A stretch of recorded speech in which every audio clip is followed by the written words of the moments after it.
Tonight, let the world outside spin the way it always does, and you just lie down and listen. All the noise from a long day, the unfinished conversations, the plans still hanging in the air, the nameless worries can now melt away like mist over a lake. This is your moment, not to strive, but to come home. Your breath slows down, your heartbeat softens, and every cell begins to remember the peace it once knew from the very beginning. You may have heard that a Zen master can sleep through thunder because their mind no longer gets carried away. But tonight, you can do the same. No need to become a monk. Just allow yourself to relax like a leaf falling right in its season. Before we begin this 3-hour journey into quiet, where every story is a breath and every sound is a gentle wave carrying you into deep sleep, I just want to invite you to do one simple thing. Hit the subscribe button. It is like lighting a small lantern in your meditation room, so that whenever you need a peaceful night, that light will find you automatically. Now, if you are ready, close your eyes. Breathe in, breathe out, and let your mind rest like a Zen master right here in this very sleep. Chapter 1: The Rim of the Cup and the Flow of Tea. Imagine a glass placed on a wooden table, its rim thin and transparent. The cup catching a stream of warm tea just poured from a small earthen teapot. The sound is very soft, like a brook flowing under the leaves on a quiet morning. You inhale a long breath, letting the scent of the tea gently brush the memory of peaceful days. Then you exhale very slowly, as though each breath is a gentle pour into the waiting cup. There is a student who comes to see his teacher carrying in his backpack thoughts that have not yet settled, and answers already prepared. He speaks a lot about what he has read, what he has heard, what he has thought, as though he is pouring 10 streams of water into a narrow-mouthed cup at once. The teacher sits quietly, his kind eyes opening, then closing, in rhythm with his breath, his hand lifting the teapot and pouring tea. The tea rises, touches the rim of the cup, quietly fills. When the surface reaches the brim, only a little more and it would overflow. The teacher stops pouring. The small room falls into a pause. From outside, the night insects' sounds dot the sky with sparse silences. The teacher invites the student to lift the cup, but tells him to wait a moment, just to listen to the hot tea murmuring against the ceramic side. The student listens for the first time. Today, he only listens without inserting any opinion.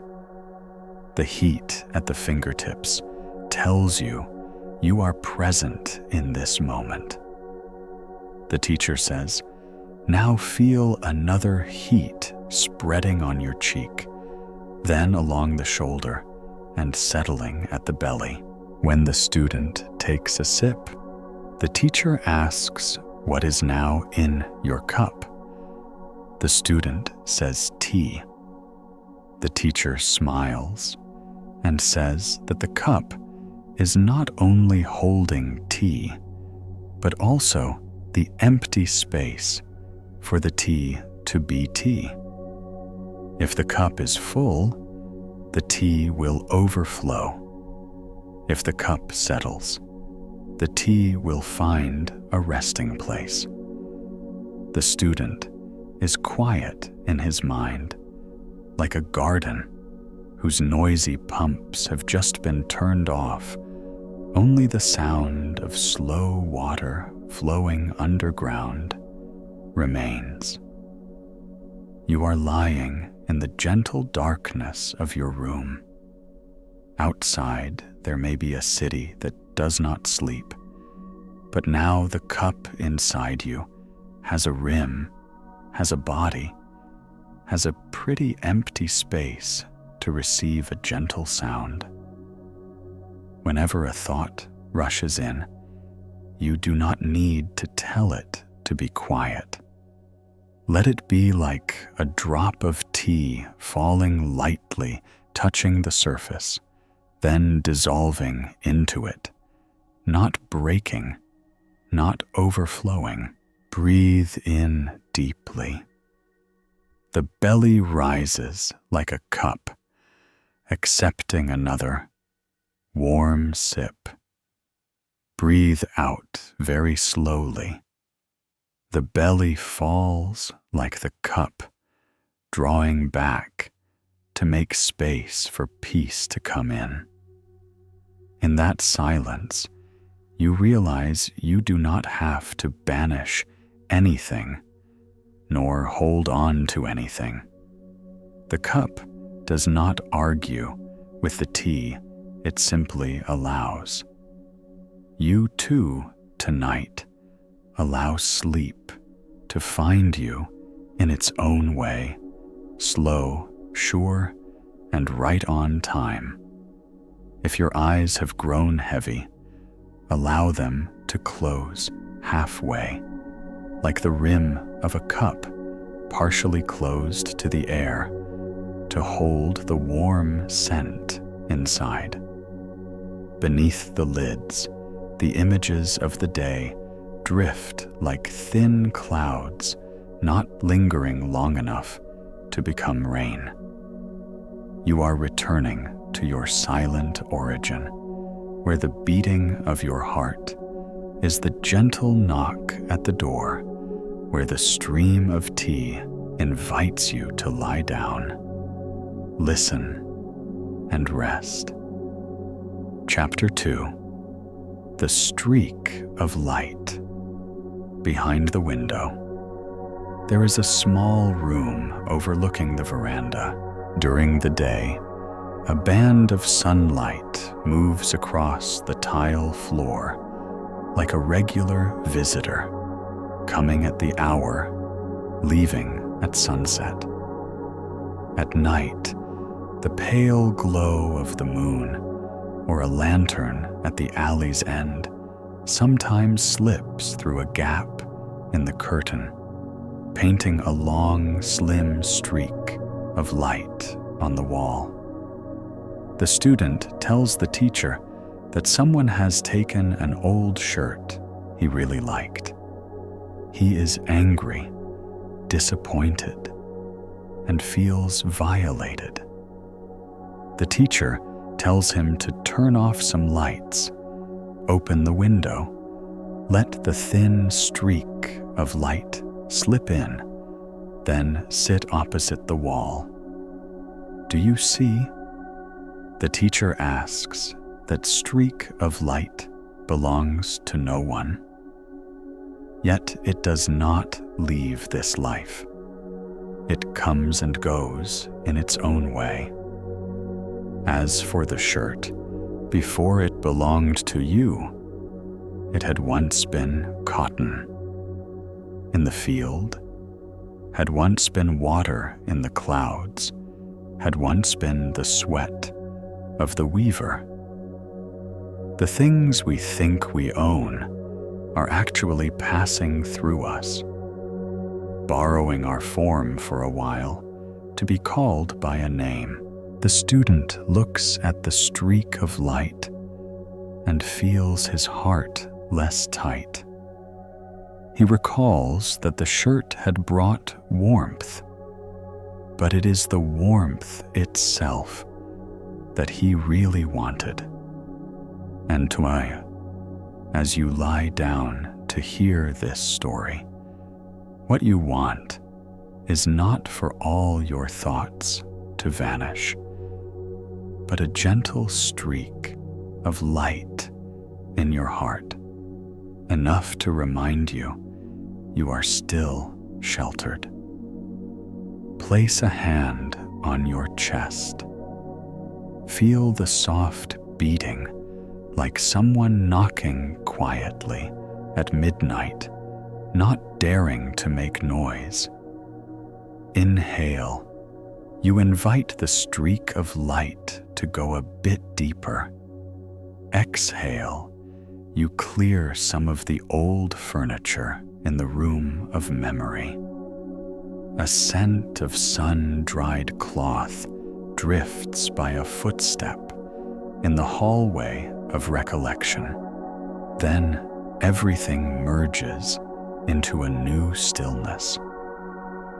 The teacher says that what we do not hold on to is what stays.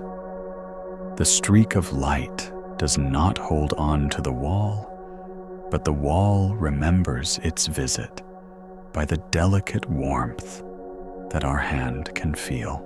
You do not need to force yourself to forget the shirt or to strive to forgive the one who took it. You only need to open a small door for a streak of light to enter. In that light, what should stay will stay. What should leave will leave. Thus, the night becomes softer, like a bowl of water placed by the window after the rain, with a piece of sky still dancing on the surface. With an even gentle breath, you are letting the room inside you light up just enough so you won't trip over anything, yet still remain dark enough for dreaming to find its way in.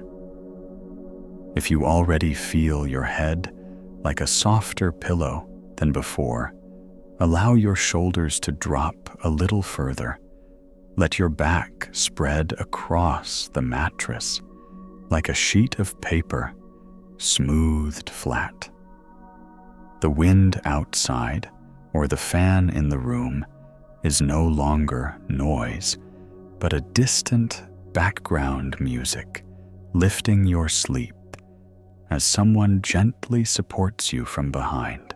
The streak of light behind the window is still there, but it also understands that its job tonight is to leave slowly, so the wholesome darkness has a chance to wrap you up in sleep. Chapter 3. The Surface of the Pond. Holding the reflection. One morning, the teacher led the student to the edge of a small pond, the water so still you could see a single leaf pausing at midday. The teacher picked up a round pebble and told the student to throw it in. Ripples spread out on the water's surface. The shadows of trees suddenly broke into small fragments. The leaf could no longer see its own reflection. Do you see? The teacher said, when the water is stirred, the reflection also moves. Not because the moon changes, but because the surface of the water is busy. The student bent down, looked at the ripples moving outward, and asked how the water's surface could stop being busy. The teacher replied, "Let the pebble sink to where it needs to be. Do not stir it anymore, and give time a chance. You are lying there, listening to the story, and recognize that today your mind has been like the surface of the pond, touched by many little pebbles. A late text message, an unanswered word, a task unfinished, each one making its own ripple. But now, in the gentle darkness of your bedroom, those pebbles are slowly resting on the bottom. You do not dive down to retrieve them. You do not add another pebble. You merely attend to your breath. Breathe in. You feel cool water passing through your nose, through your throat, down to your lower belly. Breathe out. You send away the superfluous sounds of the long day. Thus, the ripples become shallower, thinner, until the moon of your inner self reappears whole, round, and calm. The teacher said the surface of the pond does not argue with the stone. It simply lets the stone go to its place. We spend too much energy arguing with what has happened, as though stirring the water will make it smooth again. Tonight, let everything go to where it belongs. A stubborn memory wants to rise. Do not push it down. Do not tell another story to cover it. Just place it on the bank under a leaf. Tell it, "See you tomorrow morning." And for now, the pond needs to sleep. In that way, you teach yourself the kindness of a gardener, knowing how to prune in the right season, knowing how to rest at the right time, and knowing to let a seed have time to open. When the surface of the pond holds the reflection of the sky, sleep too holds you in a delicate cocoon of silence. Your shoulders now are the grassy bank, the nape of your neck, the water's edge. Your hand resting on your belly is a little boat tied to the shore. There is nothing more to do, no more words to say. Everything has softened its voice. If there is still some sound around you, let it be like a cricket, plucking gentle notes at the edge of the pond, playing just for you. And in that melody, your eyes fully close. Your head drifts like a leaf that has found its journey. Chapter 4: The Hollow Bamboo Tube. In the garden behind the temple, there is a cluster of old bamboo. Whenever the wind passes through the whole grove, boughs, the hollow stalks emit soft sounds like discreet greetings. The student had stood there many times and always tried to understand what was being said, as though the wind and the bamboo used a language that could be translated into words. One quiet afternoon, the teacher told him he did not need to understand, just to listen. Hollow does not mean empty. The teacher said it means a cavity, so that sound knows the path. If the bamboo stalk were solid, the wind would bounce back and become a struggle. When it is hollow, all hardness becomes a gentle music. You listen and try to bring this into your body. Is there anywhere becoming rigid because of the day? Any joint that whispers about a tension you have not noticed? Soften your shoulders. One more notch. Separate your jaw from your teeth. Relax the space between your brows, as if cleaning out a bamboo tube for the night wind to pass through without obstruction. Breathe in. You open another cavity in your chest. Breathe out. You allow that cavity to be more hollow, quieter, longer. The teacher said, understanding is only a bridge, while listening is the earth you stand on. When you stand on the ground of the present, everything necessary will come without being rushed. The student sat for a long time beside the bamboo grove, and for the first time, he did not try and name the sound. There was no longer the wind's noise, no longer the bamboo's voice, only a flow passing through a flow. In a place where no distinction is needed, the listener's mind returns as light as the last dewdrop, not yet fallen from a leaf. The night is the same when you do not have to ask why you are not asleep. You do not have to analyze when you will sleep deeply, but only settle your body as a long bamboo tube. Sleep will pass through like a gentle wind, finding its way to every place that needs coolness. If you happen to hear a distant car or a door quietly closing, you do not have to label it as noise. Let it pass through your bamboo tube and become part of the late night music. At a certain moment, you will realize you do not need more sounds. The wordless melody has arrived where it should. The student lifted his head, saw the sky had deepened the stars like little peas planted in the night field.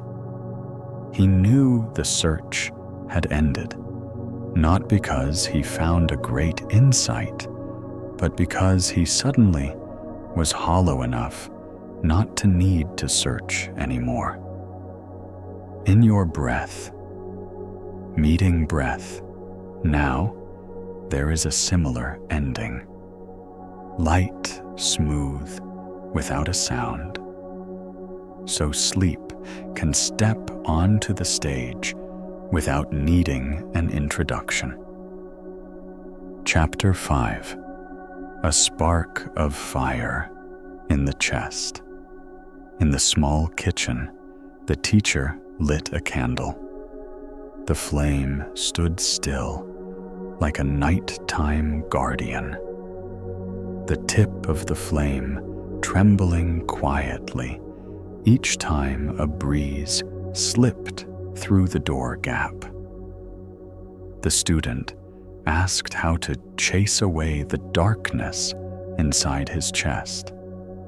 He had tried by thinking more positively, being busier, or talking more, but the darkness only seemed like another room moving into the back of the house. The teacher pointed at the candle and said, You do not need to chase away the darkness. Just light a flame.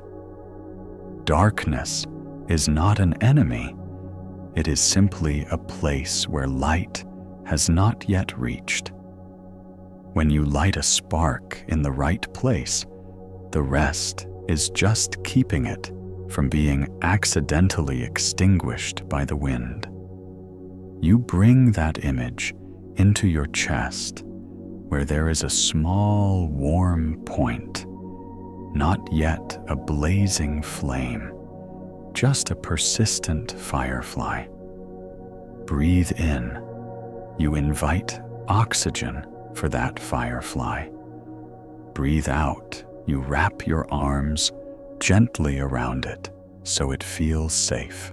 All the dark thoughts of the day, all the vague fears of tomorrow, in that small circle of light, they shift, color, become less fierce, less sharp, less painful.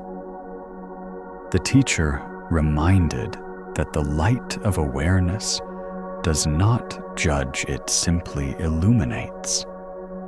When it shines just enough, the thing in the corner is no longer scary. It turns out to be only the shadow of a chair or a shirt hanging that was not folded. The student sat very close to the candle, felt his cheek warm, and his eyes ready to close. He understood there are times when we need to do less, fix, less argue, less to just be still and light. You too, tonight, do not have to prove anything. You do not have to become someone new. You only need to give the small flame in your chest a chance. When it is warm enough, it will cause your muscles to relax, your heartbeat, to settle your eyelids, to invite themselves naturally. And when you sleep, that spark does not go out. It becomes a gentle glow in your dream, like a window lantern, always open for someone coming home. Chapter 6. Having crossed the shore and then forgetting the shore. Two people walked along a river. Before them was a wide riverbank and a woman who was struggling because tonight the current was stronger than usual. The student hesitated because he remembered the rules, while the teacher carried the woman across, placed her on the grass on the other side, nodded in greeting, then carried on. Half a day later, the student was still upset, walking and narrating, and the teacher smiled and asked why the student was still carrying that woman on his shoulders. The question was like a leaf touching the water, creating ripples that made him look back at himself. It turned out the body had let go, but the mind was still holding tight. You recall the things of the day. Was there an action you did correctly, but your mind still argued inside? Was there a sentence you said, and then still weighed and measured? The night has fallen. Now the far shore of all the stories has appeared. You may lay them all down here. Breathe in, you see this shore. Breathe out, you see that shore. And you smile because you are standing on a bridge made of breath. Each breath is a step, Each step is a consent to leave the old shore. No need to force, no need to prove. You only need to admit that it is past time for your mind to stop carrying the day's affairs. The teacher said once, "You have crossed the shore." Forget the shore, because if you do not, crossing the shore is only a change of who carries. The student was silent. His steps slowed. He felt the grassy bank softer and the sky lowered, as if it wanted to embrace the narrow path. You listen to this story and find in yourself a place that wants to smile, another that wants to breathe a light sigh. A sigh is also good. It is how the body says thank you. The woman has returned home. The river still flows, and we still have a long night to learn how to lay things down. When you lay down enough, sleep will lift you, carry you slowly on a boat with no oars, just following the current. Chapter 7. The Rhythm of the Wooden Hand. In the woodworking shop, the smell of freshly cut wood, blended with pine resin, and a warm presence that made one forget time. The young craftsman was impatient to finish the chair before darkness, his hand gripping too tightly, the plane biting into the wood's grain, leaving rough stripes.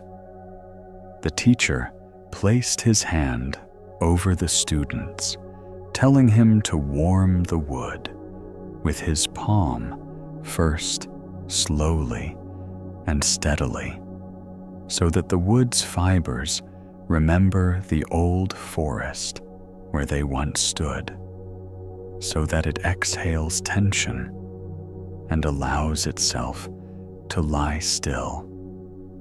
The student tried, surprised, because afterwards the plane moved more smoothly. The surface lifted and shone a gentle honey color. You listen and sense that in your body there are also wood fibers. Some pieces dried out from neglect, some bent because of worry, some seemed hard, but were really brittle. The night is the time we can bring the palm of breath over them, smooth those fibers. Breathe in. Your hand goes from the shoulder down the elbow to the wrist and fingers. Breathe out.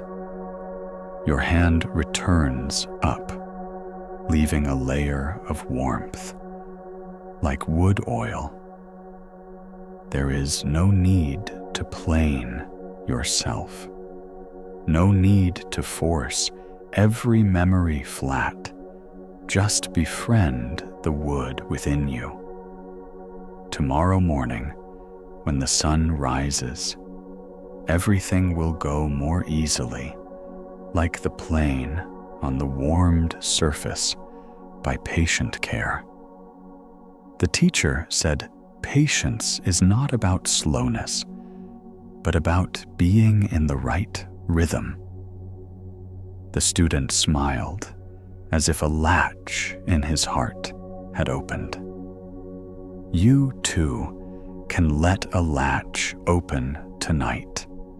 Latch of self-blame, latch of rigid expectation, latch of an old comparison. When the latches stop locking, the doors in the house of your mind can open a little for the night wind to pass, carrying the scent of trees and gentle insects. You turn to find the most comfortable position. The body pillow becomes a log smoothed by the skilled wood hand supporting you without imposing. The wood fibers in you gently shift, fit snugly, and you hear you are ready to enter a deeper rest. Chapter 8.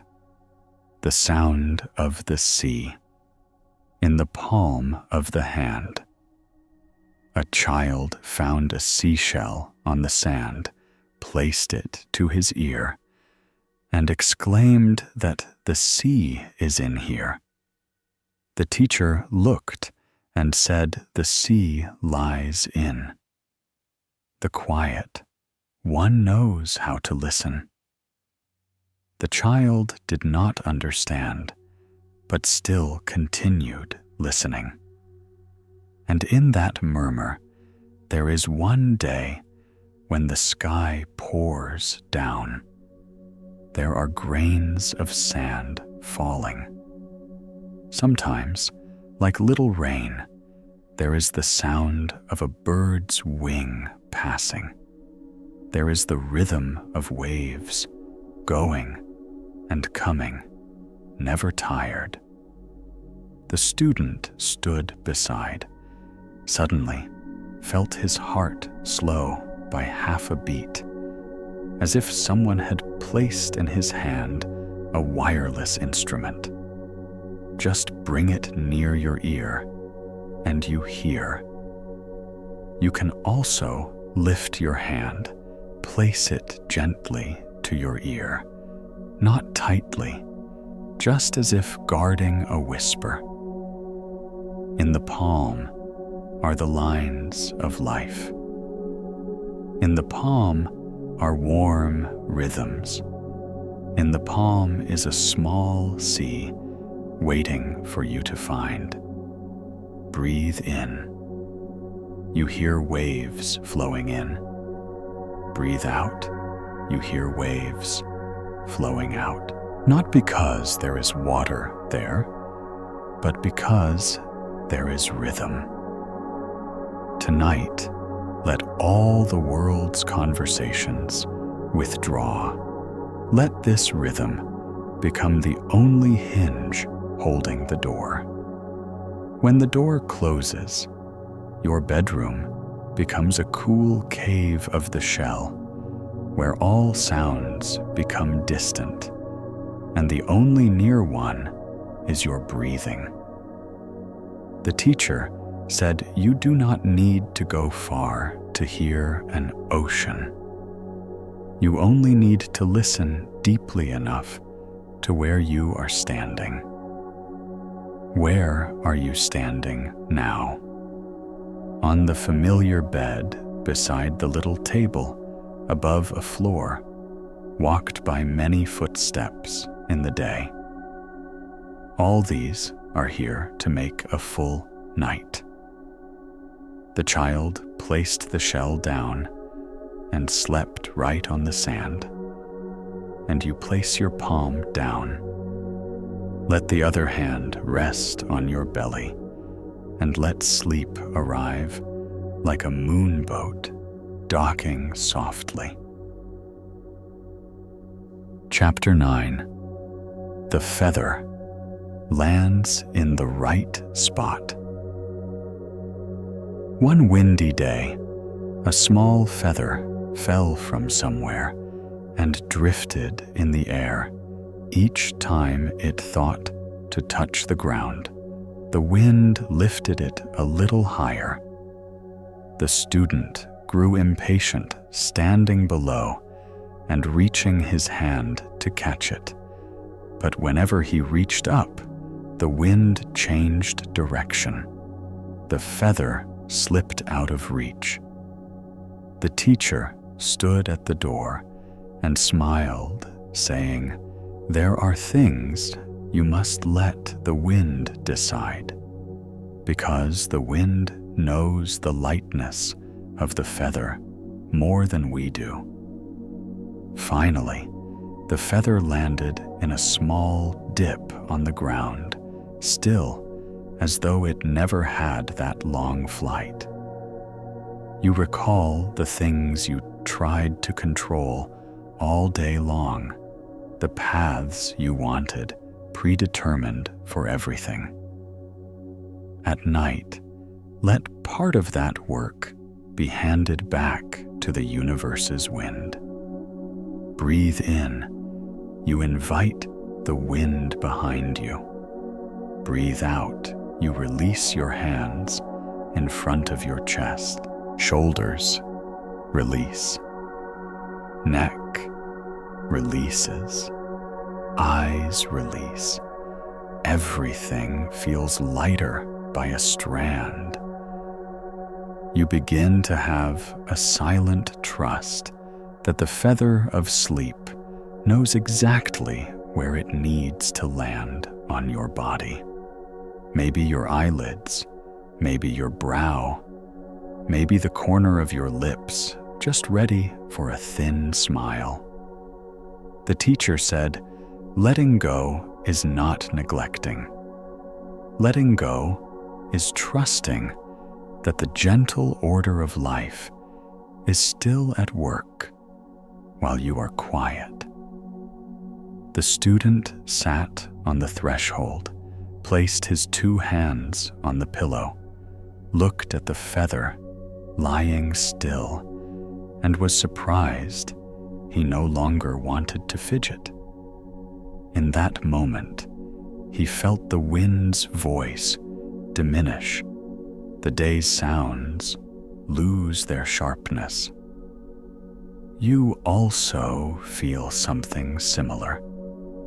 If there is still a sound that troubles you, imagine it is the wind working, so another feather finds its place. You smile very softly enough for your lips to know gratitude, then allow yourself to step away from the shift of control. The rest of the night belongs to the invisible hands that will place everything into the right compartment. Chapter 10. The Mountain. Peak in the breath. Someone climbed mountains for many years. Each time they ascended higher, the clouds would cover everything, and that person saw nothing but the cold. Until one day, the teacher said, "Sit right on the porch step of the house. Place your hand on your belly and count from 1 to 10, then back to 1. Do this as though you are walking." The student followed the instruction, and at number 3, he felt his heel touch the ground. At number 7, he felt his spine stand upright like a tree reaching for light. At number 10, he saw a deep sky open behind his eyelids. The teacher asked, "Do you need to go anywhere else?" Now, you do not need to. The mountain peak tonight is right beneath the hand placed on your belly, in that place where each inhalation is a step up, each exhalation a step to rest in the place where no one pushes you from behind and no one waves at you from ahead. When you touch this peak, there is no explosion of celebration, only a plain wooden chair inviting you to sit. You sit down and sleep, a warm sleep, like a thick blanket. All the journeys of the day reduce into a thin line, lying quietly at the edge of your mind. You do not need to set an alarm for peace. It knows the time. before you fully enter sleep, you may whisper a word of thanks for your body that walked with you through the mess, for your mind that stayed even when it wanted to run away, and for your breath that was patient, like a teacher who says little. Then you dim everything by a degree, like turning off the last light in the house after locking the door carefully. The night now is home. You are the one staying. Sleep is an old friend. All three recognize each other immediately. No introduction needed. Chapter 11. The cool step under bare feet. Imagine a sonic paved porch that has cooled after a whole day of sunlight. The night breathes out slow, cool, and deep breezes. You step out barefoot. Your toes touch a cold just right, so your mind drops a notch. All the noise of the long day is left inside the house. On the porch, there is only the insect rhythm. Somewhere far, the sound of a leaf falling on a tile roof, then sliding down. Once the student asked the teacher how to know he had truly stopped. The teacher said, when the soles of your feet remember the cool step without needing your eyes to see it. When your feet step without asking, where to?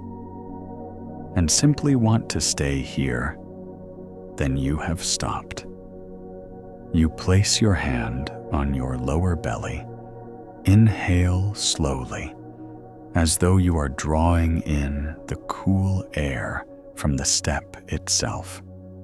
Exhale quietly, as though placing a small stone back into its correct position. With each breath, a subtle arrangement unfolds. Your shoulders fall a bit further.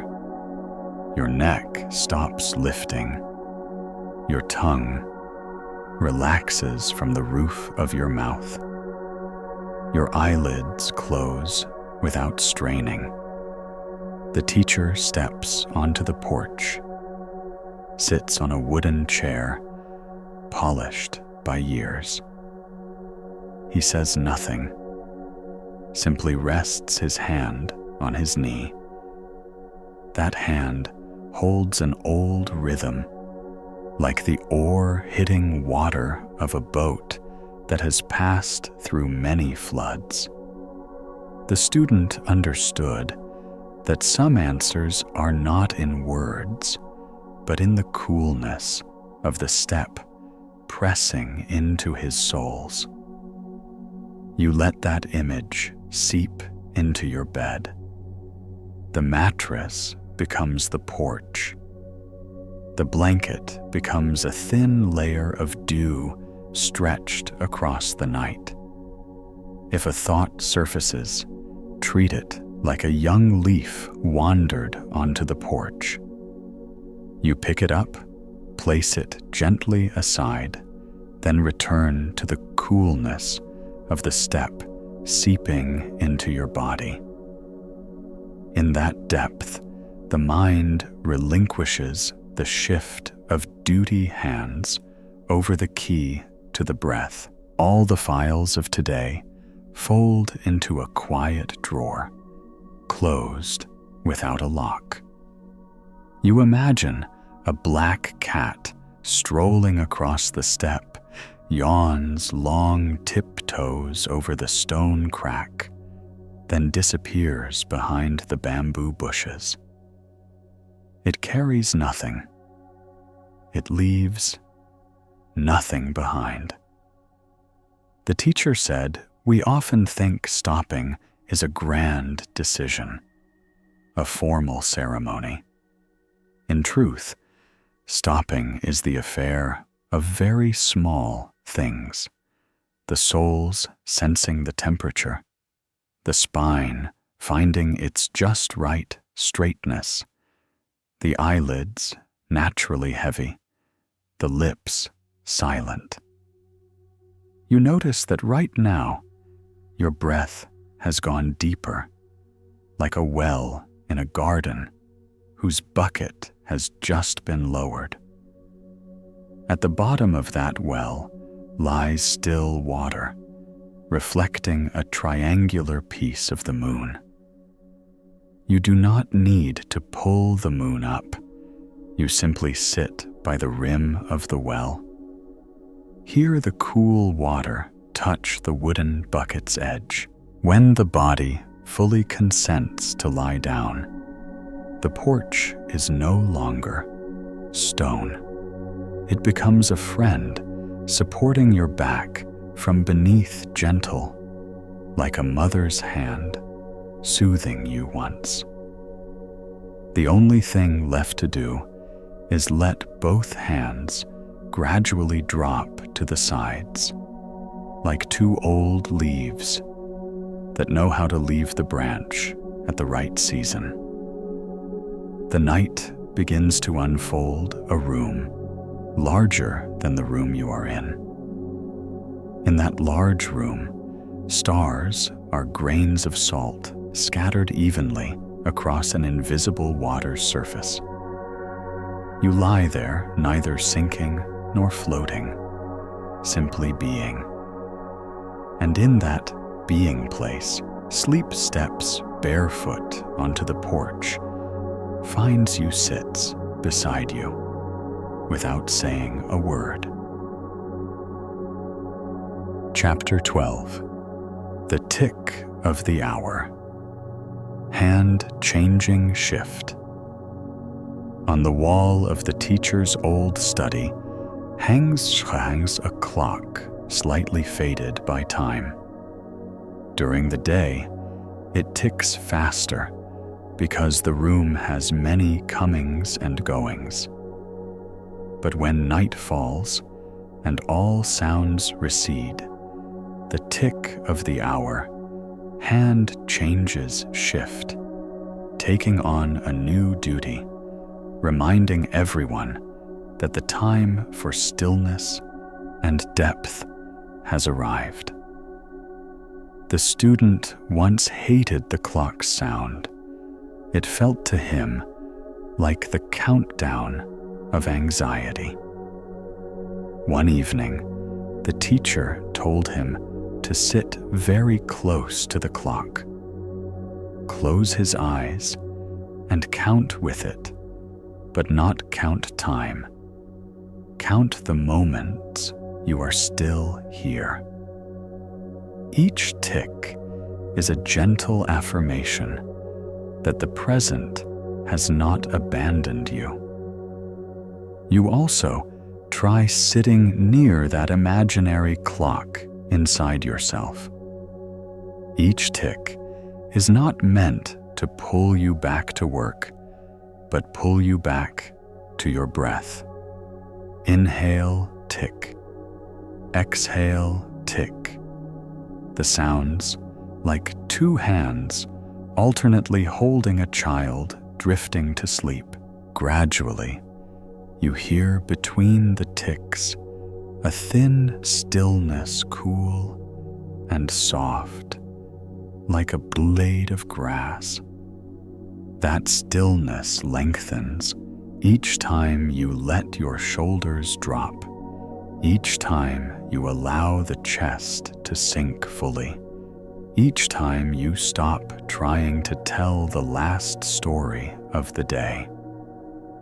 The teacher said, sometimes we cannot stop the clock's sound, but we can learn to be silent between the ticks.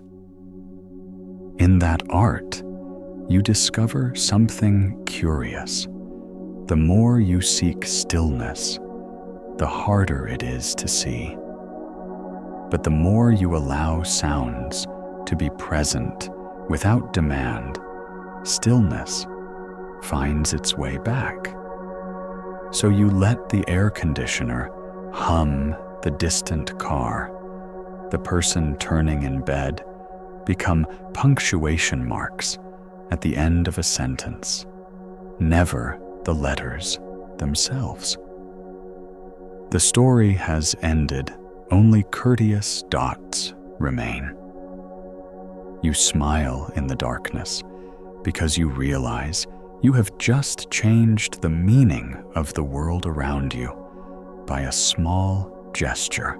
The teacher enters the room, rehangs the clock straight, but tilts it by a hair like a skilled artisan, knowing sometimes beauty lies in a tiny skew.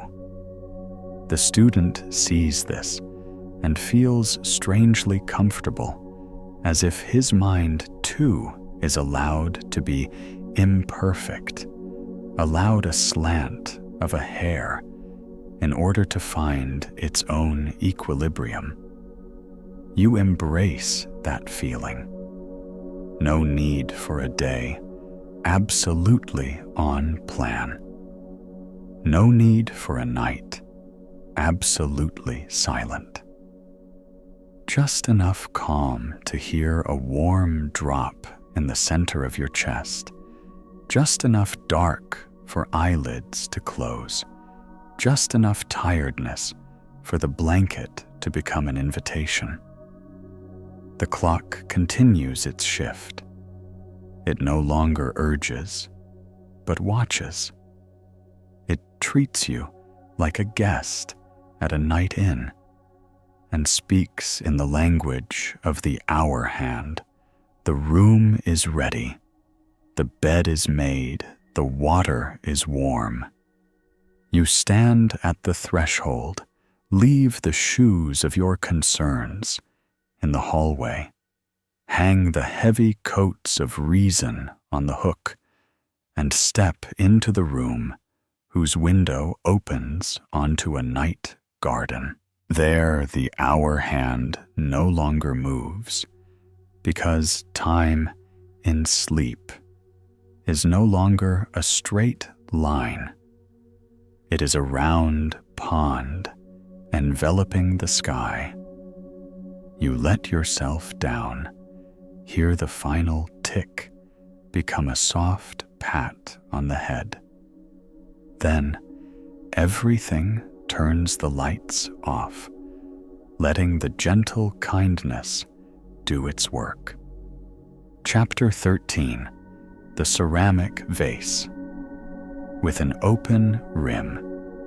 In the village's pottery workshop, the vases are set out under the veranda to dry in the sun before going into the kiln. The old potter always leaves the rim of the vase a little wider than the mold. He says the vase must hold air before holding water. If you do not know how to hold air, then when the water comes in, it will be tired. The student did not understand, so he placed a raw, unfired vase next to a fired one and told the student to place his hand on each in turn. One side was cool, the other warm. One side soft and easily dented, the other firm but resonant. He tapped lightly on the fired vase, the sound rounded deep and slowly fading. The student listened and felt his heart calm, like a drop of glaze touching the ground. You imagine yourself as the ceramic vase with the open rim. All day long today, you have held many things: phone calls, decisions, some hesitation. Now at night, you do not need to close the lid. On the contrary, you open the rim a little more so that what need not be held can drift away like vapor. Breathe in. You invite cool air to fill the remaining space. Breathe out. You return to the world, a warm stream that passed through your body.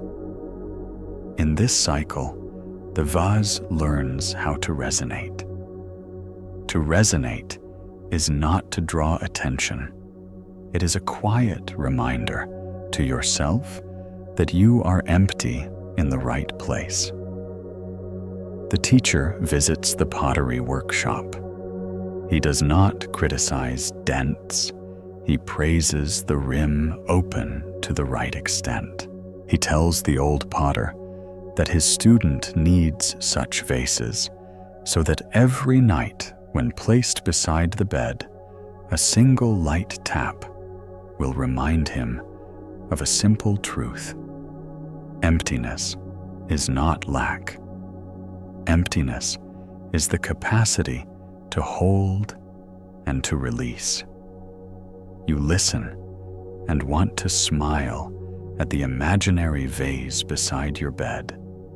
You tap gently, or you only tap within your mind, and you hear a round sound spreading through your chest, down to your lower belly, out to the tips of your fingers and toes.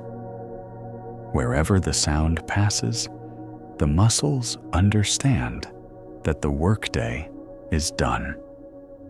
The old potter tells a small story. There was a vase that refused to enter the kiln because it feared the fire.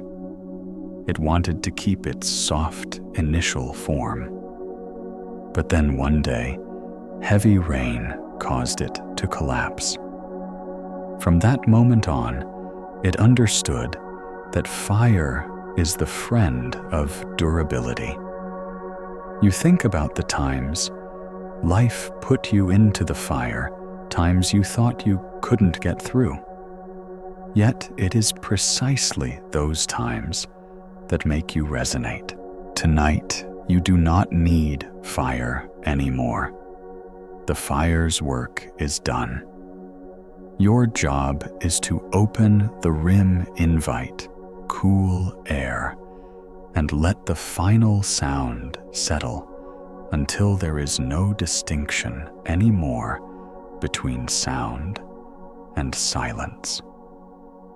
You turn yourself into a comfortable position, the blanket draped over your hip like a recently glazed strip, smooth and warm.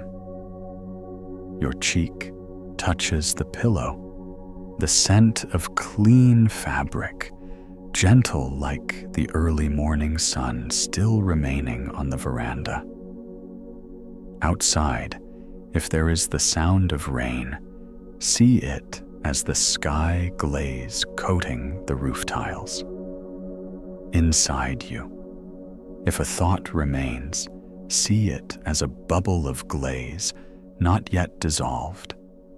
With your breath, you stroke a circle, and it vanishes. And when the vase is empty in the right place, sleep flows in, not as a flood, but as a slow, warm stream of milk, just enough, not a drop too many. Chapter 14. The Scent of Rice in a Dark Kitchen. In an old kitchen, there is a rice jar placed in the corner where the night wind seldom touches. During the day, the lid opens and closes in the rhythm of cooking the grains of rice, dry and bright, like little stars sleeping in the ground. At night, when all the pot and pan noises cease, the scent of rice rises full and subtle. Humble like a greeting among family. The student once told the teacher that he could not sleep. He tried counting his breaths, listening to soft music, even switching rooms, yet his mind kept shining like a lamp that would not go out. The teacher led him into the kitchen, lit a small oil lamp, then told him, "Listen, the rice does not speak, but its scent knows how to calm a day." You also sit beside your imagined rice jar. It may be the clean cotton pillow, the bed sheet just sun-dried, the warm towel placed by the bedside. Breathe in and find that clean scent. Breathe out and let the body put down what it has carried. The jar lid closes with the sound of wood touching wood. That is your eyelids closing without hurry. Everything from today, the numbers, the words, the decisions, are now just fine dust of rice resting on fingertips. You brush them lightly and smile because you recognize that all of it could have been much tidier if the night had stayed a little longer. The teacher reminds the scent of rice is not the scent of wealth, but the scent of sufficiency. Enough to cook a meal, enough to invite someone, enough to keep a family warm through peaceful nights. You realize you too have a jar like that inside, sometimes open too wide for worry to enter, sometimes forgetting to close so the wind blows loss away. Tonight, you practice closing just the right amount, not tight to suffocate, not wide to let chill in. Breathe in sense, the scent gently. Breathe out. Allow that aroma to linger. Half a breath more spread across the collarbone, down to the lower belly, to the toes.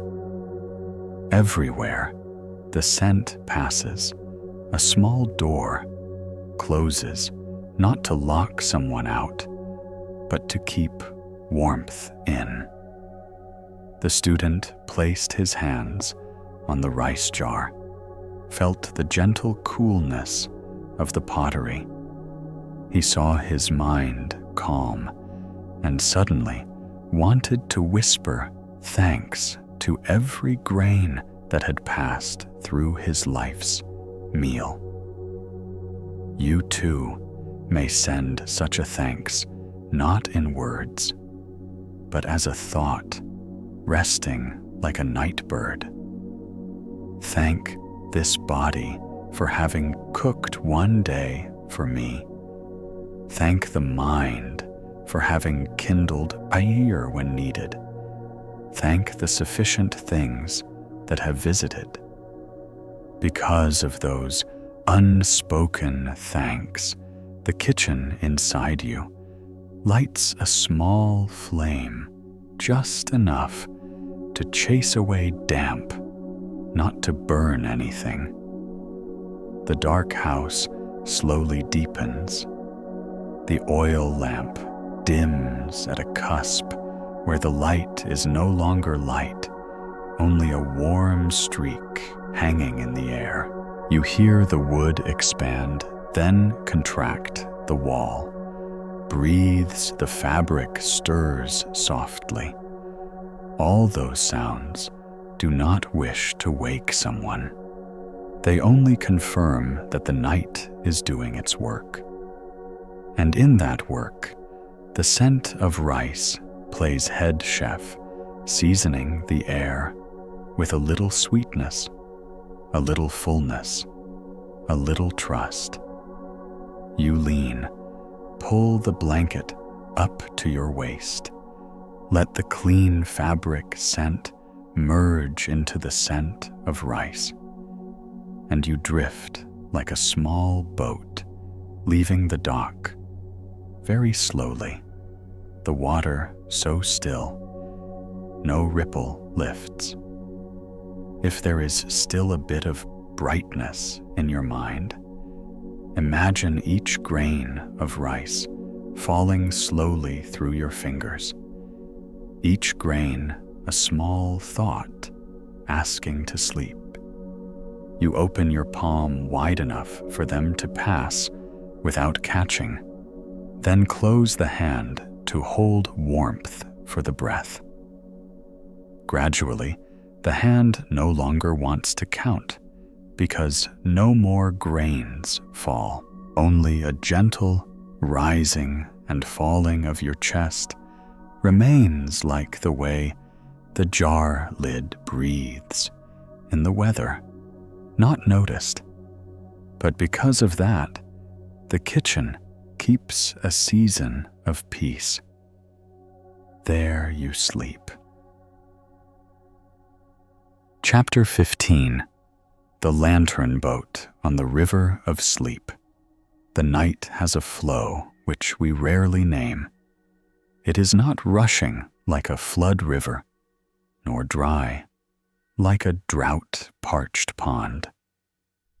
It is a river of sleep, murmuring through every house, circling each bed, gently touching the pillow of someone who cannot yet close their eyes. On that flow, the teacher often releases lantern boats. Each boat is only an old banana leaf, a small candle, a few white petals, light like a gentle blessing. The student that evening was invited to sit by the empty riverside, watch the teacher place the boats neatly and release one by one. He asked, "Where do these lantern boats drift to?" The teacher smiled. They drift to a place that does not need boats. You may fold for yourself a lantern boat in your mind. Take a soft sheet of breath, fold along the ribs of your body. Place a small candle inside, not hot, only glowing like a firefly. Then pick a flower petal of your gratitude and place it on top. Breathe in. You lift the boat with both hands. Breathe out. You place it on the river of night, flowing through the room. Do not push, only touch the bow gently, like greeting a departing friend. The boat will find a stream suited to its pace, slowly gliding, carrying the little stories of the long day without spilling. Each boat is a matter you choose to release. The first boat holds one unanswered message. The second, a sentence unspoken. The third, a tentative plan. You place each matter on a boat, light a candle, and let them leave the shore. When the boat drifts away, the light does not vanish. It simply becomes so small you can no longer call it light, only a kind thought on the far bank.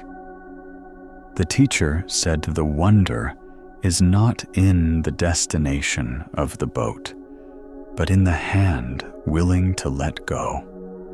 You look at your hand, notice your joints softer, your nails pinker, a tiny sign that the body has trusted the flow.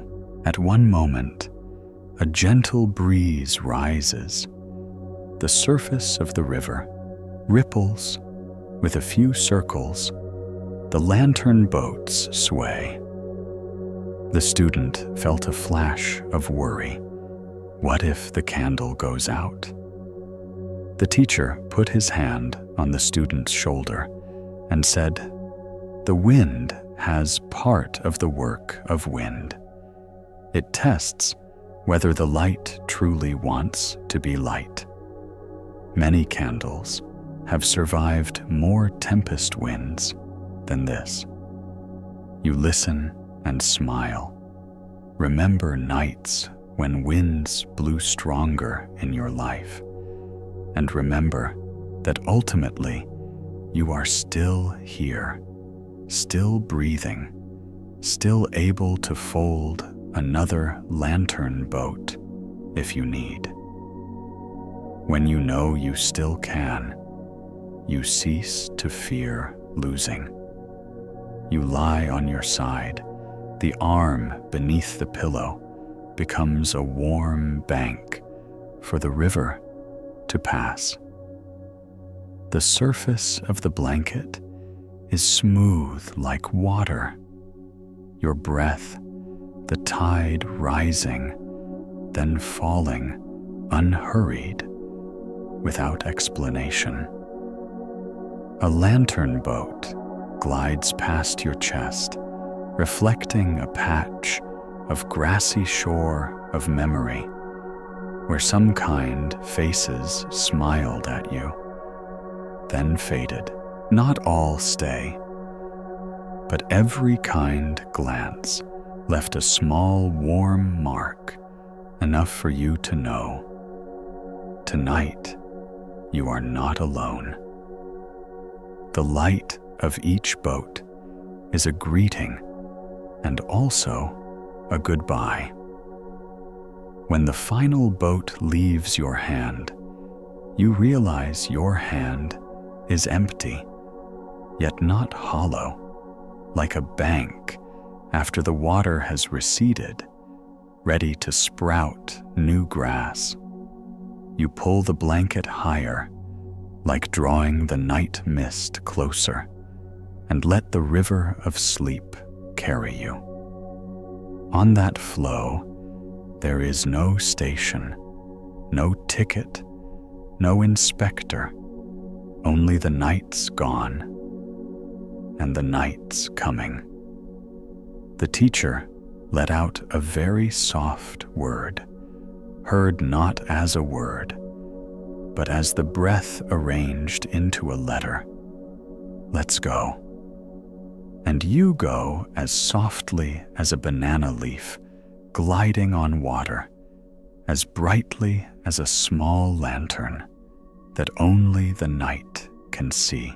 Chapter 16. The Dream Garden. Behind the eyelids. Behind the closed eyelids lies a garden we often forget. Not because it is secret, but because the day was too bright for us to see the fence of our dreams. That dream garden has a path spread with fine pebbles. There are beds planted with images mingled between what was and what will be. There is a low hanging sky with clouds that know how to listen. One evening, the teacher led the student through that garden. In a very simple way, he told him to count from 1 to 10, along with his breath, and at each number, imagine opening a small gate. The first gate is at the brow, the second behind the nape, the third between the shoulder blades, and so on, until the 10th gate opens behind the pillow at the foot. When the 10th gate opened, he saw the garden. You try it too. No forcing, no need for vivid images. Just acknowledge that behind the closing eyelids, there is a place waiting for you. Breathe in, you open a gate, breathe out, you step through. At the first gate, you feel cool air. At the second, grassy scent. At the third, water's sound. At the fourth, moonlight. And at each gate, what was heavy during the day becomes lighter by a thread, as though someone has already unpinned the invisible pins anchoring your mind down. When you are halfway through the garden, everything is quiet enough that the insect's voice is like the minute hand of a blue clock, patient and gentle. The dream garden does not need you to tend it, but it loves to see you move slowly. The teacher said, "Stop at each flower bush and name it with a beautiful feeling you once had. This is the bush of morning joy that won the bush of comfort from a timely hug. Over there is the bush of peace from a familiar cafe corner."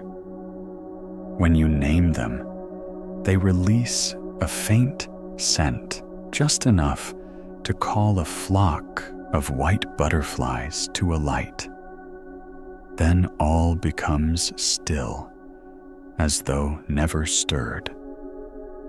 You feel your heart warm a little, as though someone just buttoned a thin jacket on your shoulders. At the end of the garden, there is a stone bench. The student once asked the teacher what sitting on that bench is for. The teacher said, "For doing nothing. You sit down, lean your back against the tree's shadow, listen to the wind passing, like someone soothing you. The stone bench is cool at first, but in one breath, it becomes warm. The dream garden asks no question, does not tell you to remember or forget anything. It simply opens a sky low enough for you to touch with your eyelids.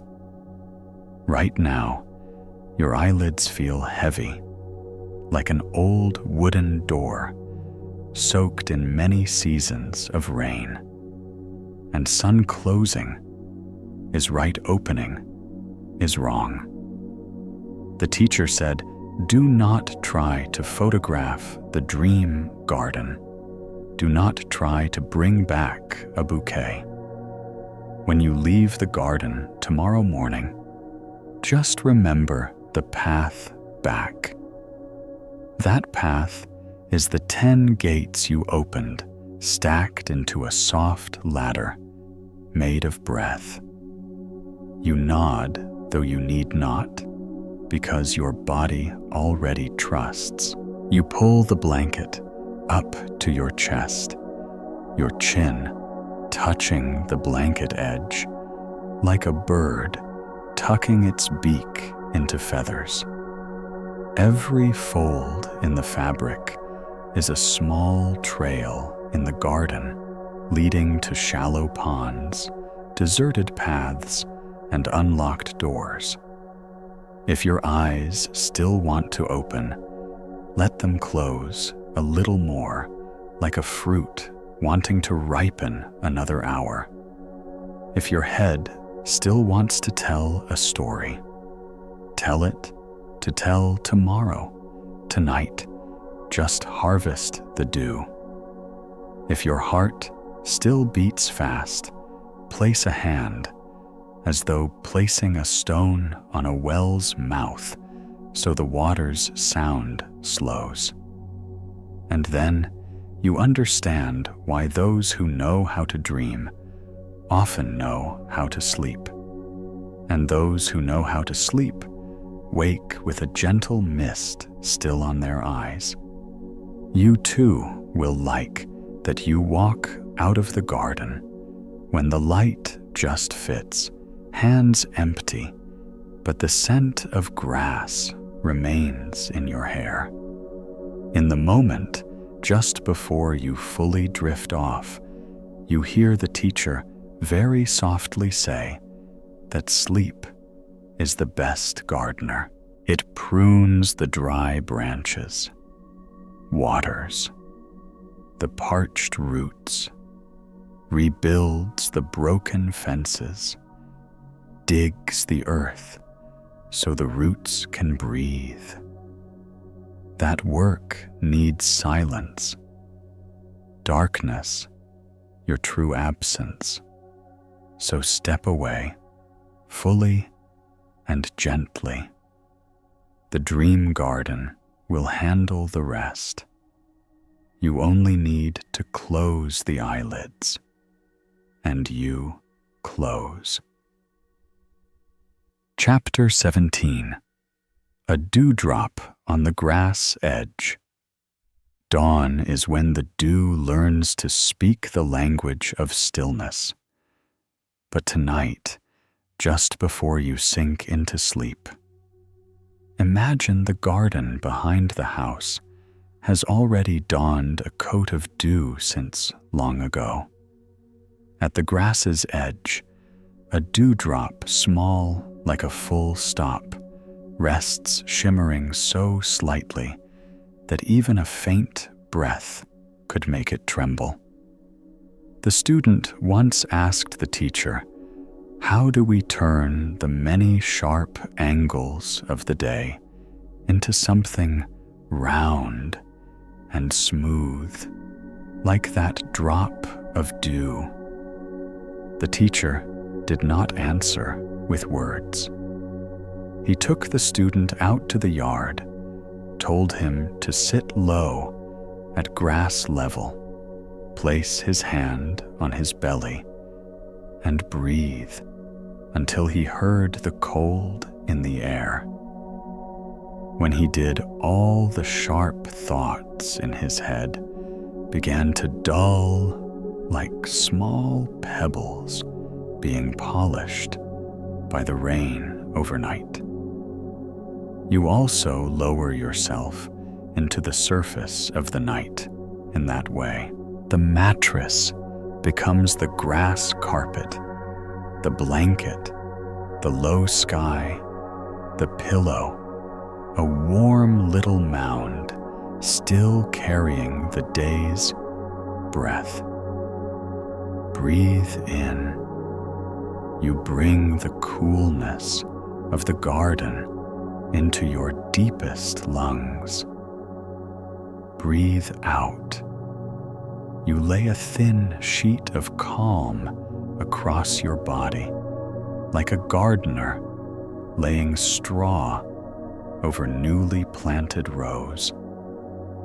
With each breath, there is a tiny polishing circle passing through the rough spots in your mind. No hurry, no strain, only patience. You notice your heartbeat now sounding like dew falling. You cannot actually hear it, only sense the increased coolness in your chest. The teacher said, dew comes from the meeting of water vapor in the sky and coolness of the earth. It is not created by anyone, nor does it belong to anyone. The purest joys of humankind often arrive like that when we stop trying so hard. You recall whether there was a moment today when you did not scheme a kind look back, a soft greeting, a nod just enough. They've already settled at the edge of your mind like dewdrops on the grass. Tonight, let them do the dew's work, heal, and round off the sharp edges of anxiety. You need not count. You need not set a goal. Just continue as the gentle gardener occasionally bowing low to see if another drop has formed on the grass edge. The student sat until his knees tingled slightly, but his heart warmed. He suddenly realized that not every night needs a new answer. Sometimes, the night only needs a posture low enough to see the things that were always there. You also lower yourself a little further in bed. Pull the blanket up to your shoulders. Let your jaws release their hold. Let the eyelids close naturally.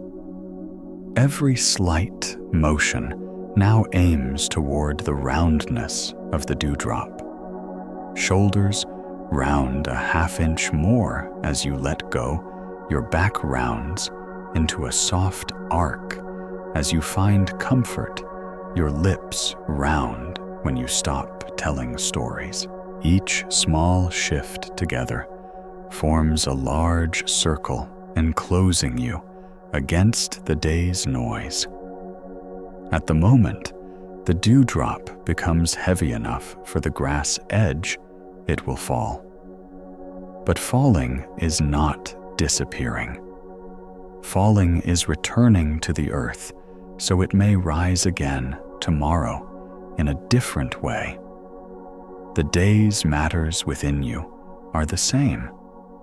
You let them fall, not as failure, but as a cycle of a life that is grateful for what has passed. You count 3 breaths silently, like counting 3 final dewdrops rolling down the grass. On the 3rd, your eyes are fully closed. Your body sinks into a gentle ground, and the night within you bows to someone who has just learned the permission to become round. Chapter 18. The Breath Staircase. There is a wooden staircase leading up to the attic, where the teacher keeps the things that need quiet. Each step creaks a very small sound when someone places a foot, like the house's soft cough, showing the night that it is still awake. The student used to hurry up the stairs, but the teacher taught him a game. Each step corresponds to 1 breath. Only when the breath is complete may you place your foot on the next step. At first, the student found it hard, but then the stairs became a counting rhythm, and the breath became the step. He entered the attic in a state where everything agreed to slow. You are now at the foot of the staircase of sleep. Step 1 is a deep inhale with full awareness. Step 2 is a long exhale with full awareness.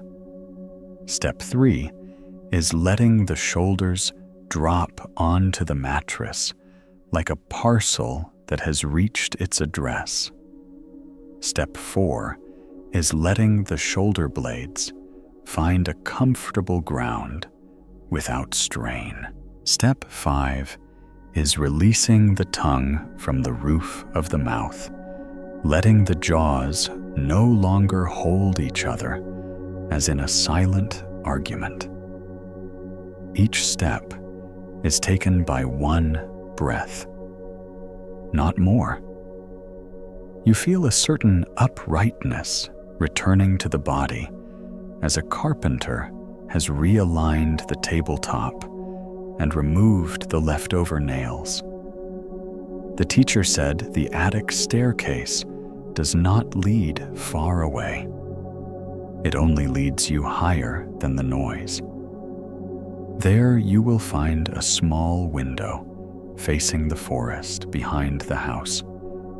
And if you are lucky, you will hear an owl calling its friend from afar. You do not need a real owl, just a distant sound, the right sound to illustrate stillness. In your bedroom, that sound may be the steady hum of the air conditioner, the fan changing direction, someone placing a glass down in the neighboring house. You make space for that sound to pass, turning it into part of the mat spread on the attic floor.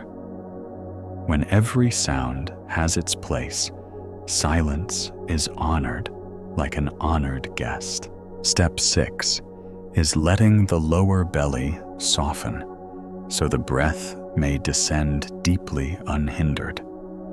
Step 7 is letting the lower back become a palm that supports you.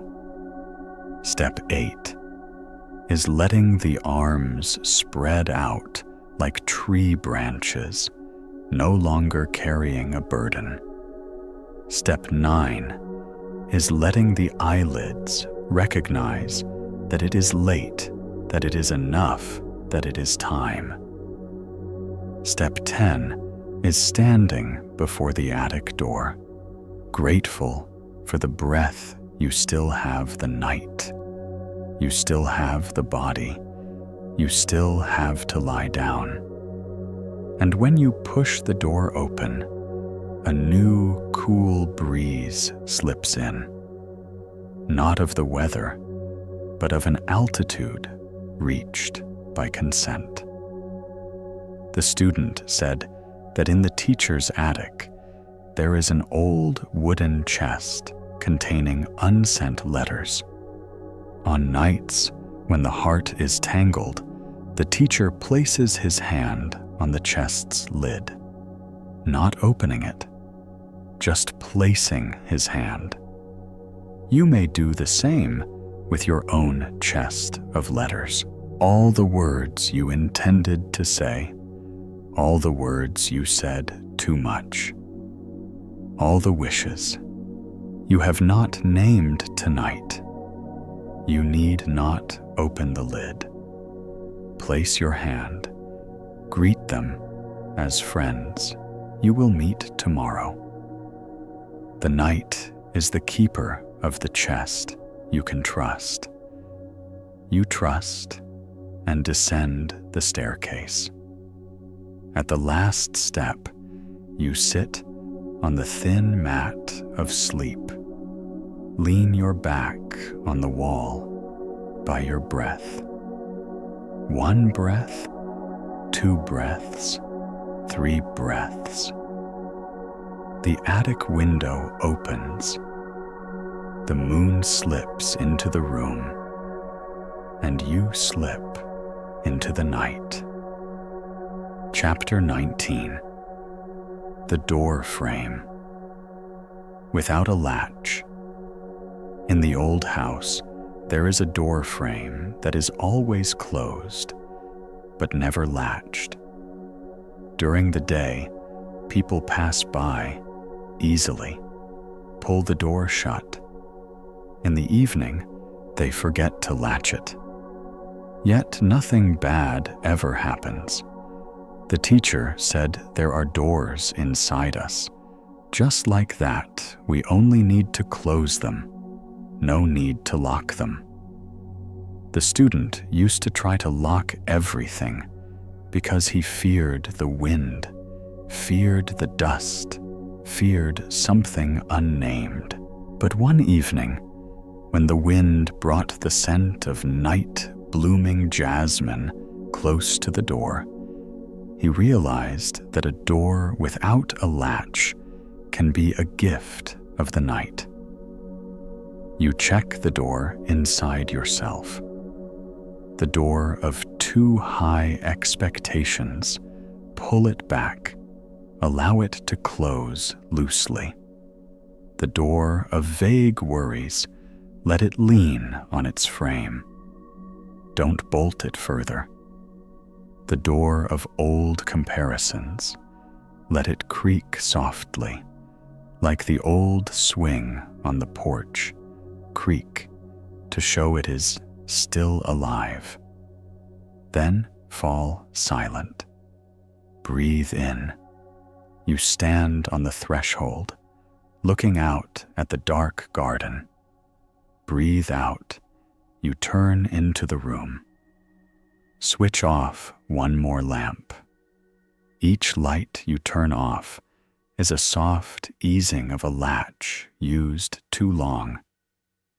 The teacher told one night. A strong wind opened and closed that door. Several times, it creaked quite audibly. He did not get angry. He simply listened to distinguish which creak was the wind's, which was the hinge needing oil. The next morning, he put a few drops of oil in it, was done. Often we confuse wind with hinge life, with habit. You smile at that small discovery. Is there a sound bothering you right now? Try to see if it is wind or hinge. If wind, let it go. If hinge, pour some kindness oil into it. With a gentle word to yourself tonight, you need not be perfect. The door frame without a latch remains, because the night needs entrance and exit. Sleep does not like the door to be banged. It likes to see a small gap, to know the home is still awake. You leave such a gap for the night.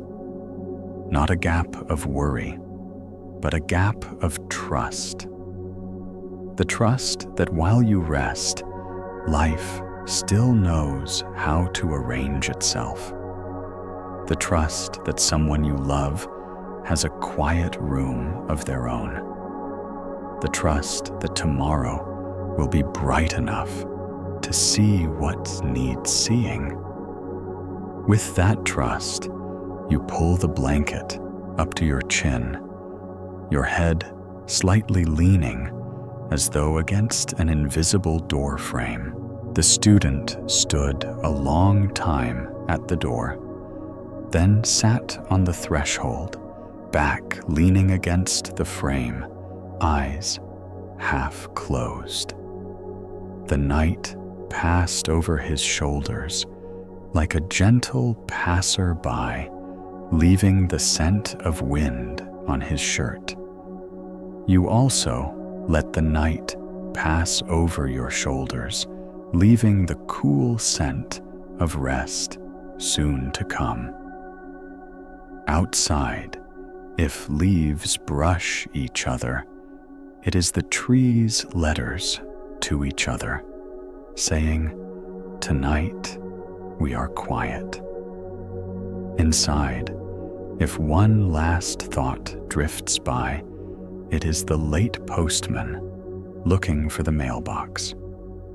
You nod softly as acknowledgement, then fully close your eyes. When the door frame without a latch stands still, your room becomes a music box at ease. The lid opens, a tune begins without strings. It is only the rise and fall of your breath. You place one hand on your chest to listen, the other on your belly to believe. Everything else stands outside the frame. No need to chase, no need to invite. In a moment, when you stop waiting, sleep will touch the doorknob, push gently, enter the room, as if it were a familiar house. It asks no questions. It tidies nothing. It only flicks out the last light from your eyes. And so, the night is complete.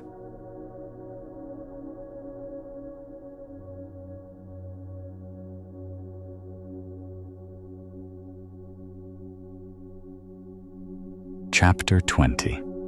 A Cloud Mattress on the Back of the Sky. There are nights when the sky lowers so much you could reach up and touch a soft, thin layer, like cotton. The teacher told the student to lie on his back on the tiled yard, look up at the sky's back, and imagine above himself a mattress woven from young clouds. Each cloud cluster is a bright fabric square stitched together with wind's thread. When you lie beneath that mattress, all the cords of the long day are flattened, all the folds in your thoughts brushed smooth. You also lie that way on your bed. The blanket becomes cloud. The mattress becomes the back of the sky. Your body is an island that has just extinguished its fire still warm, welcoming a soft rain. Breathe in very lightly, as if the clouds draw back an inch to let your chest rise. Breathe out very long, as if the clouds let themselves fall into the harvested fields after the crop. With each breath, the cloud mattress above shifts slightly, dropping a few cool drops slowly to touch your forehead, your eyelids, your collarbone, to the places your body still held tight through the day. The student told the teacher about the letters still bright in his head, about the dialogues unfinished, about the glances that made his heart sway. The teacher put his palm on the student's chest and told him, "Stay silent 1 minute to hear the clouds move." At first, the student heard nothing but his heartbeat, then the wind swirling between rooftops, and finally, a deep stillness he had never named. The teacher said, "Clouds have no footsteps, yet you will feel when they pass. They pass by shade and consent. You agree with the clouds that tonight no task needs resolving. Agree that questions will taste better in the morning, like rice becomes more tender when soaked overnight. Agree that any glance meant to stay will stay in the dream. The rest will evaporate like vapor." That agreement is like the small latch holding the cloud mattress in place on the back of the sky, so it does not drift away too fast. And when everything is in place, your body begins to sink deeper, like a boat silently lowering itself into the warmer layer at the bottom of a lake. If there is still a sound around you, it is the cloud brushing the roof. It is the cloud drifting past the power pole lines in your memory. It is the cloud soothing the last light in your eyes. You let that sound pass through you, like a fish through your fingers. No grasping, no judgment. Then you feel yourself lighten. Everything heavy leaves you, like raincoat hung after a downpour. The blanket now smells of noon sun, of the backyard of an old wooden chair that knows your shape. Before you fully sink, whisper a short sentence. Any sentence, as long as gentle. Maybe thank the clouds for coming, or wish loved ones a warm rest. That whispered word is like the final knot securing the cloud mattress to tonight. And when the knot is tight, all that remains is the work of stillness. You stay in there like a small light on the sky's map, fading until only warmth remains. In that warmth, you sleep. Chapter 21. Late night passing through the alleyway. In a small town, late night often passes through the alley like a familiar vendor. No call, just leaving some necessities for sleep. It may be the sound of a bamboo broom sweeping someone's porch, the sound of well water pouring into a basin, the click of a door being locked with a short press. The student who had many sleepless nights was told by the teacher to stand at the head of the alley of his mind at this hour to see what late night brings. He stood there and saw the alley ease the sidewalk less crowded, the sky bow down nearer. You also stand at your alleyway. That alley might be the tiny gap between your eyelids, the courtyard between the last thought and the next breath. Breathe in, you greet the late night. Breathe out, you invite the late night in. Late night does not talk much.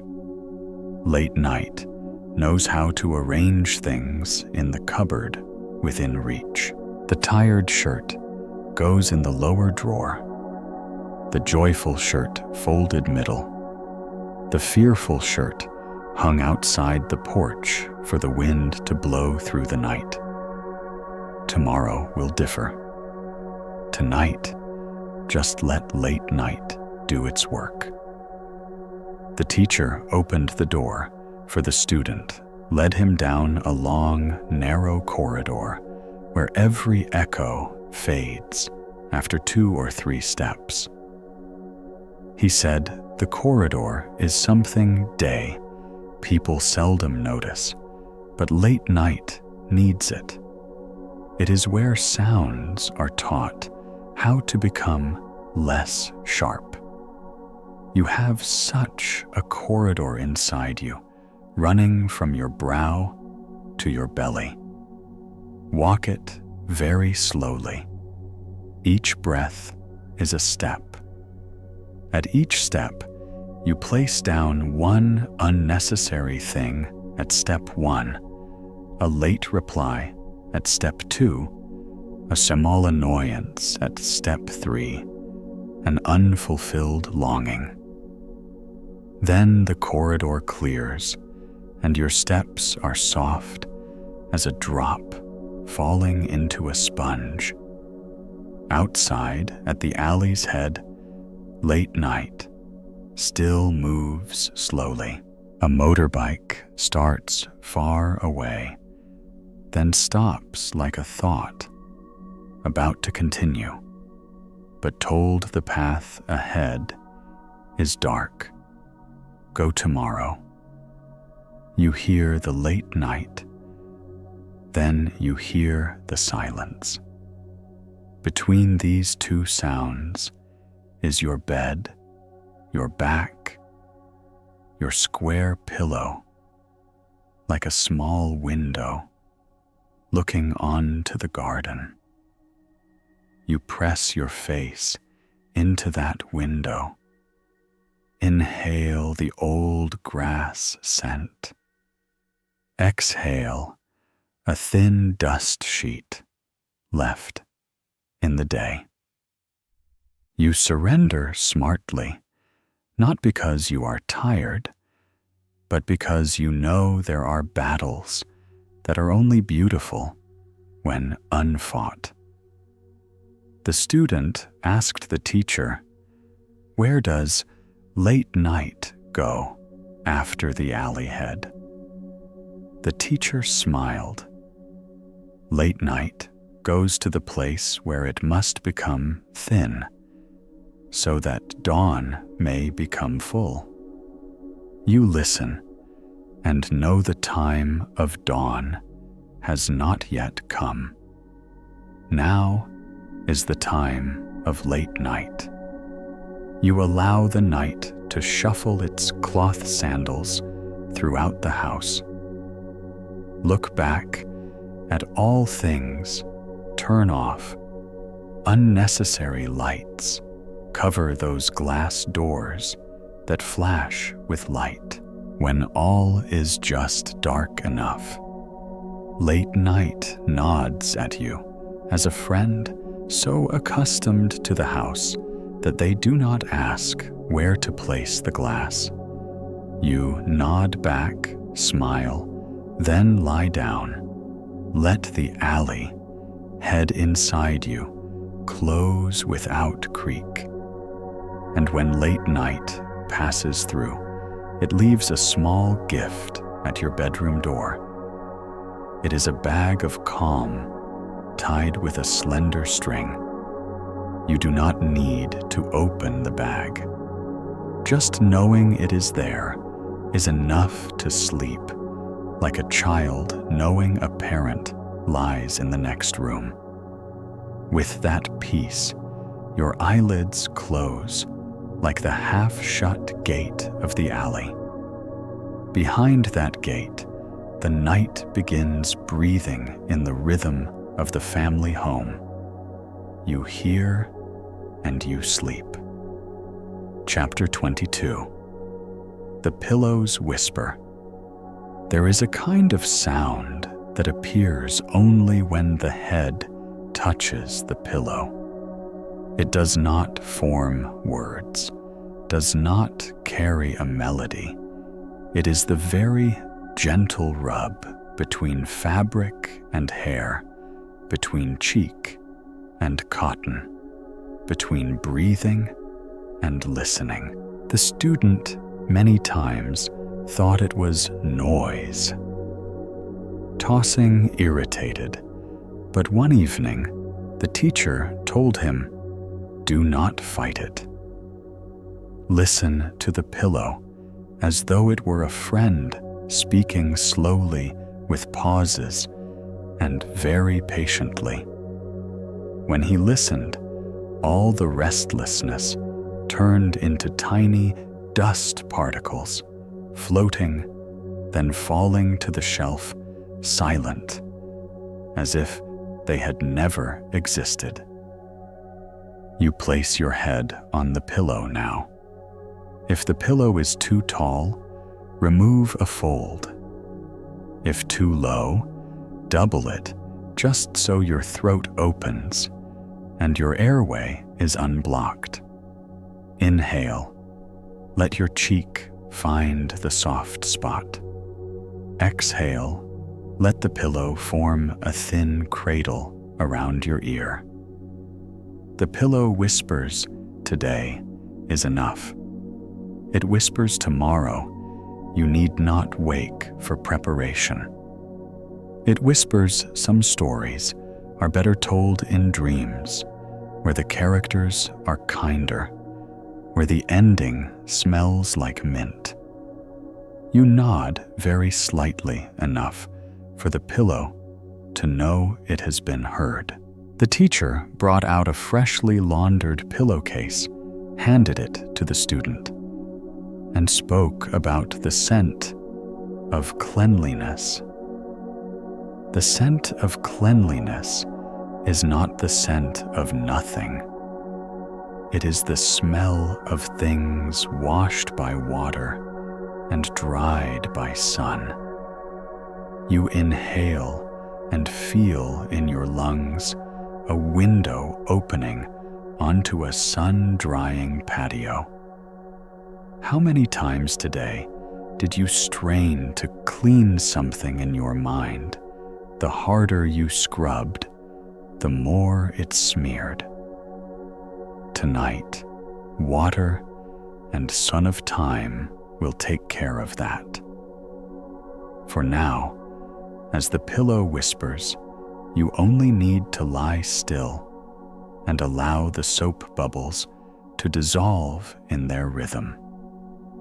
The pillow's whisper also talks of the weight of the head shared evenly across a flat surface of the weight of thoughts distributed among many clouds.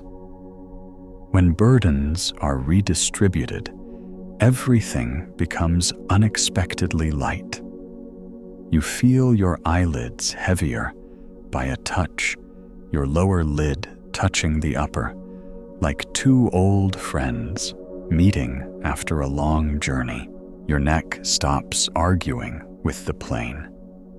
Beneath your back stops reminding about forget or remember. Your legs stop demanding one more step. Your whole body agrees with the pillow. This is a time for whispering, not for debating. If in your head there remains a question repeated, let the pillow answer by hugging its amplitude.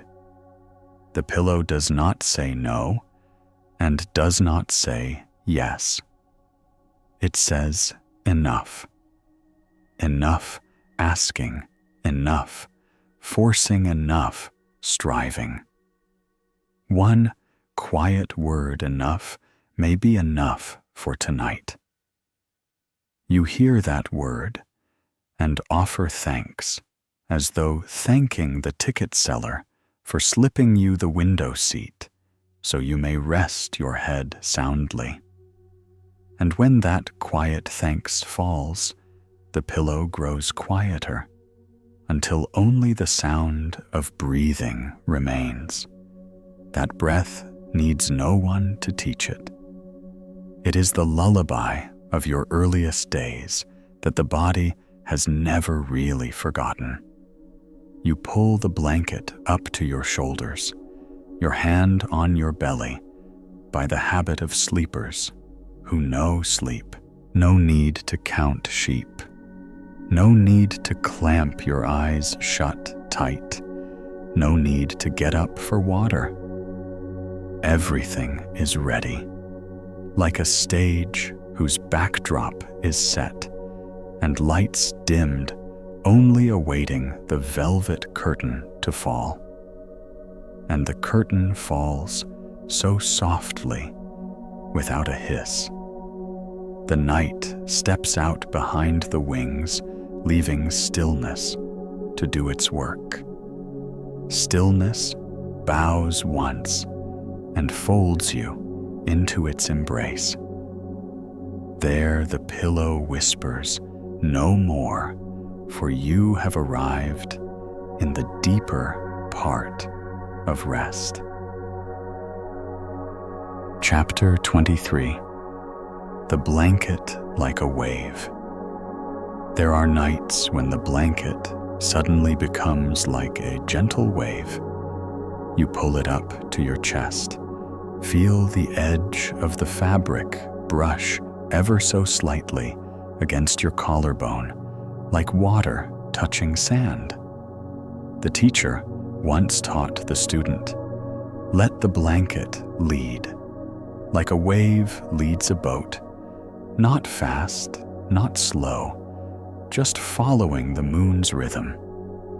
He did so and discovered that simply placing his hand on the blanket's edge brought his breath back to a steady pace, his thoughts separating like foam peeling from water as the tide recedes.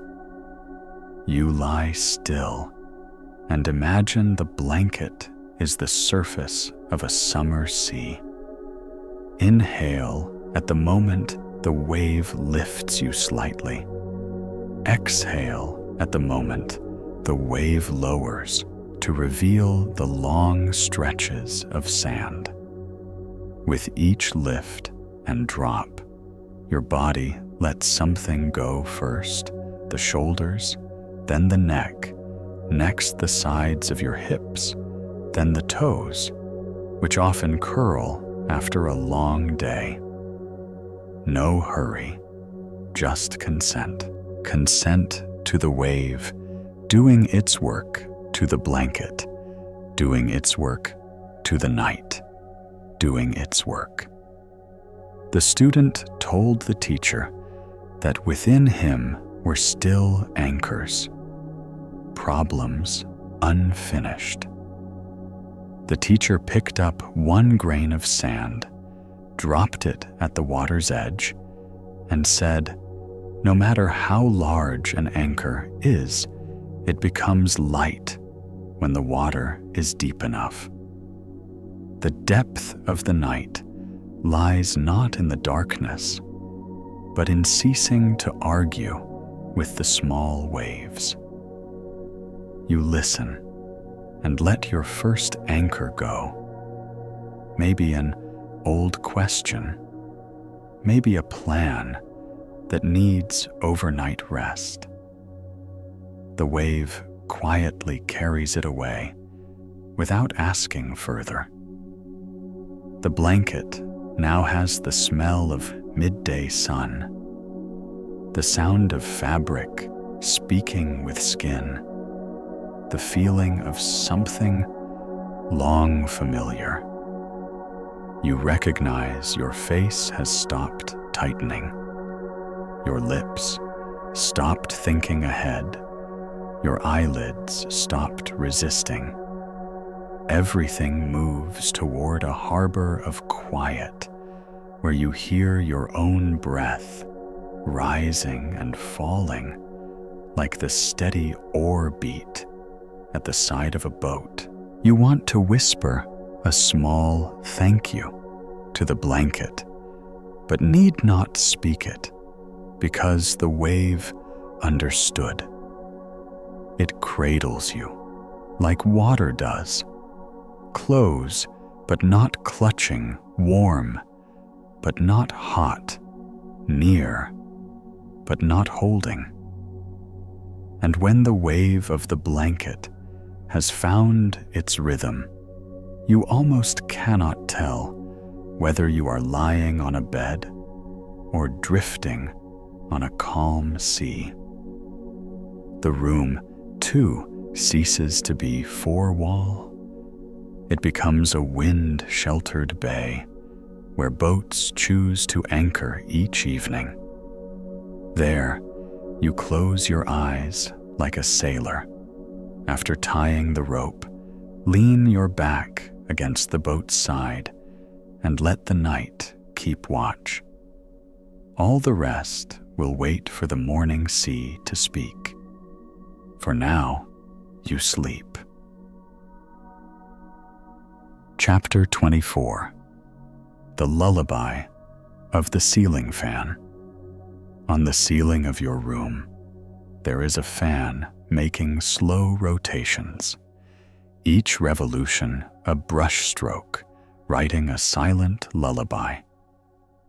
The student once hated the fan's sound because each night it reminded him of alertness.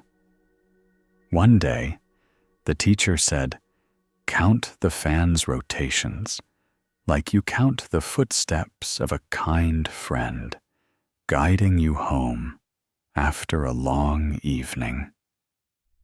He lay down, watched the fan blades slice through the air, and saw that with each turn, a layer of anxiety thinned. You need not open your eyes to look at the fan.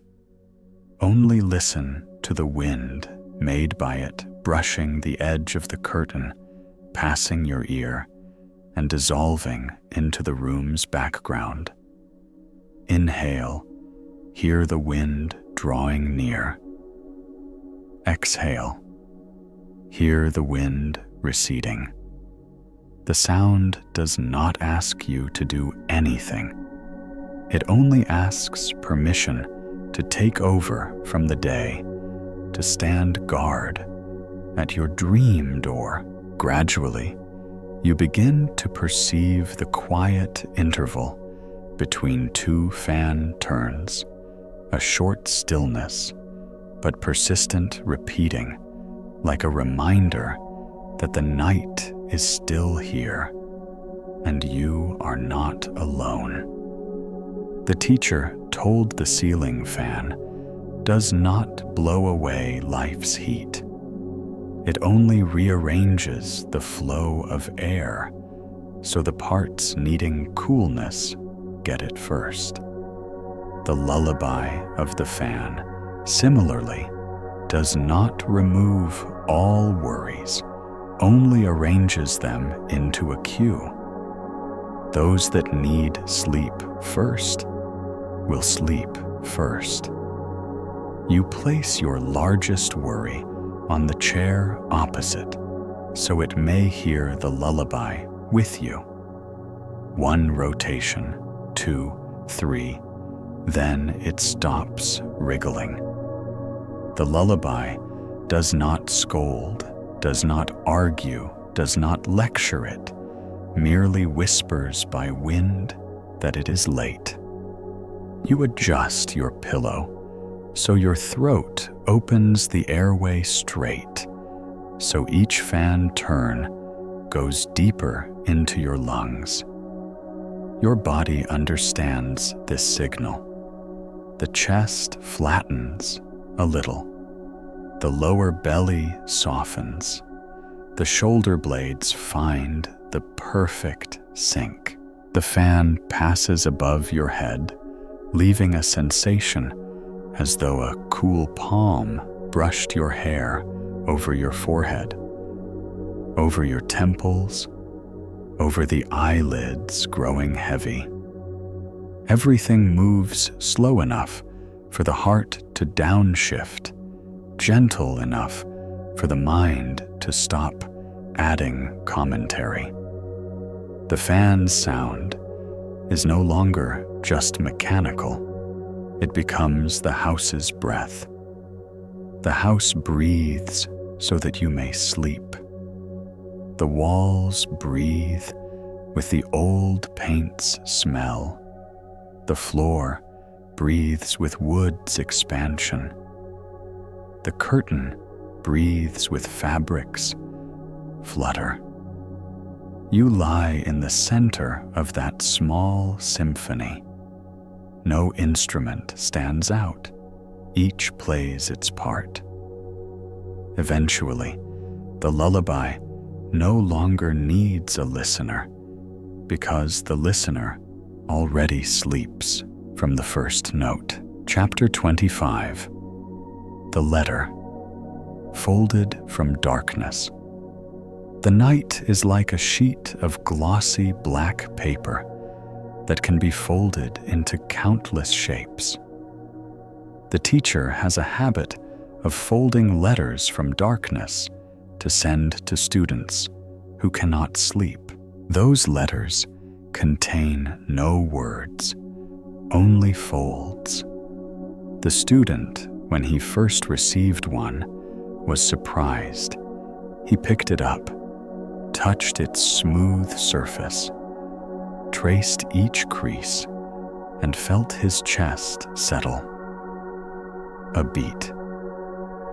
You also can fold such a letter for yourself. Inhale, fold the darkness once from your brow down to your chest. Exhale, fold again from your shoulder to your navel. The third fold from your hip to your knees.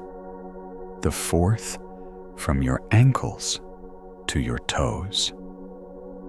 Each crease is a gentle word, a lullaby unspoken. At the point where the folds intersect, you place a mark of warmth, like sealing wax on an envelope. No need for a distant recipient, for the recipient is you a few minutes away, about to sleep. The teacher says darkness is not the absence of something, but the material from which we make calm. You place the folded letter on your chest. Imagine it as light as a leaf. That weight is enough to keep your thoughts from scattering enough to shield the heart from waking itself in the night. You may linger with a short note, good night, or thank you, or see you in the morning. Then you slip the letter into the drawer between your ribs. Close the drawer with a long exhale. The student asked the teacher how a wordless letter could still reach its place. The teacher smiled, because darkness has its own post office. You only need to write by breathing stick, by letting go, send by being silent, he said.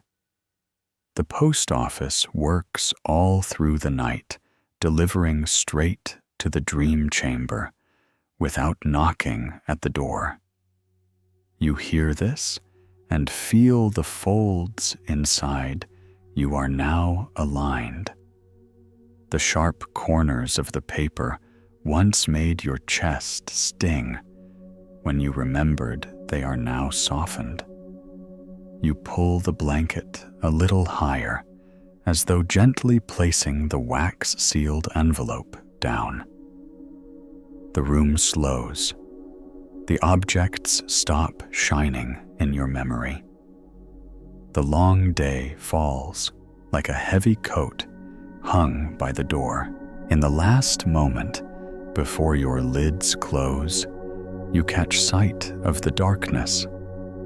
Postman, gliding past, no face, just a cool scent and a feeling of calm. The letter is placed on the dream table, delivered.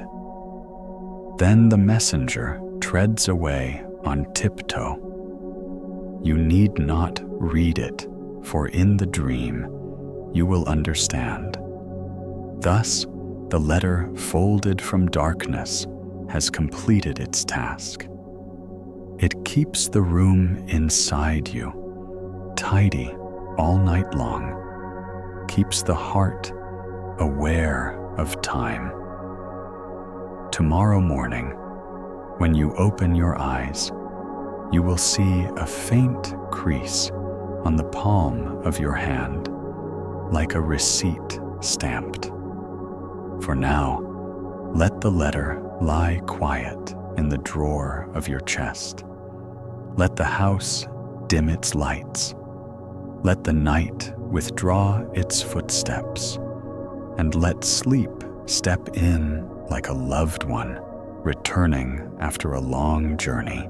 Chapter 26. The lamp placed on the floor. In a narrow room, there is a lamp not placed on the table, but on the wooden floor. Its light does not shine directly into anyone's eyes.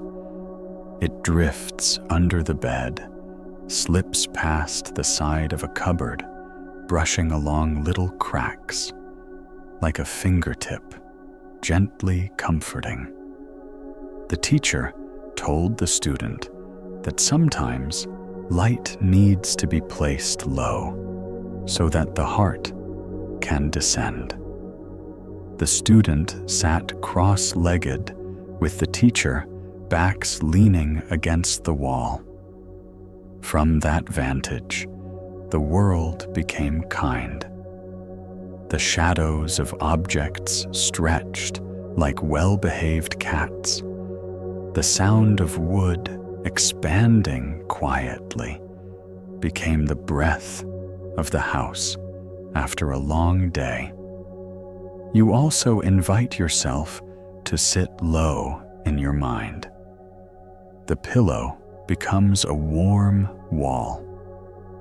The mattress becomes the wooden floor, and the blanket is a faint strip of light, breathing with your belly. Inhale, lower the lamp of awareness to your elbow level. Exhale, place it on the floor within you. When the light is low, all your ambitions of the head automatically drop a bit. The unfinished things of today are no longer towering monuments, but shimmering specks of dust traveling through the beam. You need not reach for them. Just watch them until they fade into the gentle darkness. The teacher quietly moved the lamp another step back. At that distance, the light does not show off. It simply gives the eye the outline of familiar forms in the room.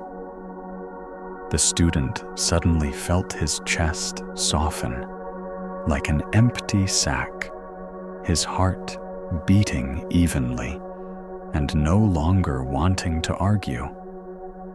You also notice your mind has stopped rolling like a wheel. From that low angle, you see life through the perspective of someone about to sleep. There, the notion of right and wrong need not be argued tonight. They can wait for the morning.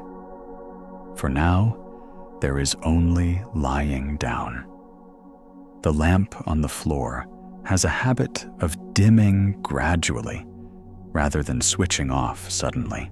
It is like a courteous friend saying goodbye by stepping slowly into the darkness. You follow that rhythm. Your breath lengthens. Your shoulders drop another millimeter. Your lips stop straining. Under the floor, the remaining light becomes a thin river edge seen from afar. That edge slowly disappears as your eyes finally close. The room becomes ripe, like a fruit harvested at its right season, not noisy in its scent, but quietly sweet. If in your mind there is still a flash of worry, lower it as you lowered the lamp. Place it by your ankles, by your feet, by the toes, warming under the blanket. There, it becomes gentle. You let both hands rest by your sides, palms open, like two leaves lying in dew. The night begins its work, organizing the drawers of your brain, flattening the crumpled pages of memory, switching off the excess buttons. The last lamp on the floor turns off with a long exhale. At that moment, you drift. Chapter 27. The ink river on a white page. The teacher has a habit of writing a few lines before sleep, not to record, but to pour the day onto the page. He uses an old ink pen, the nib gliding slowly over the paper, like a little boat parting the calm surface. The student asked why he did not write it all the way out to be entirely light. The teacher smiled.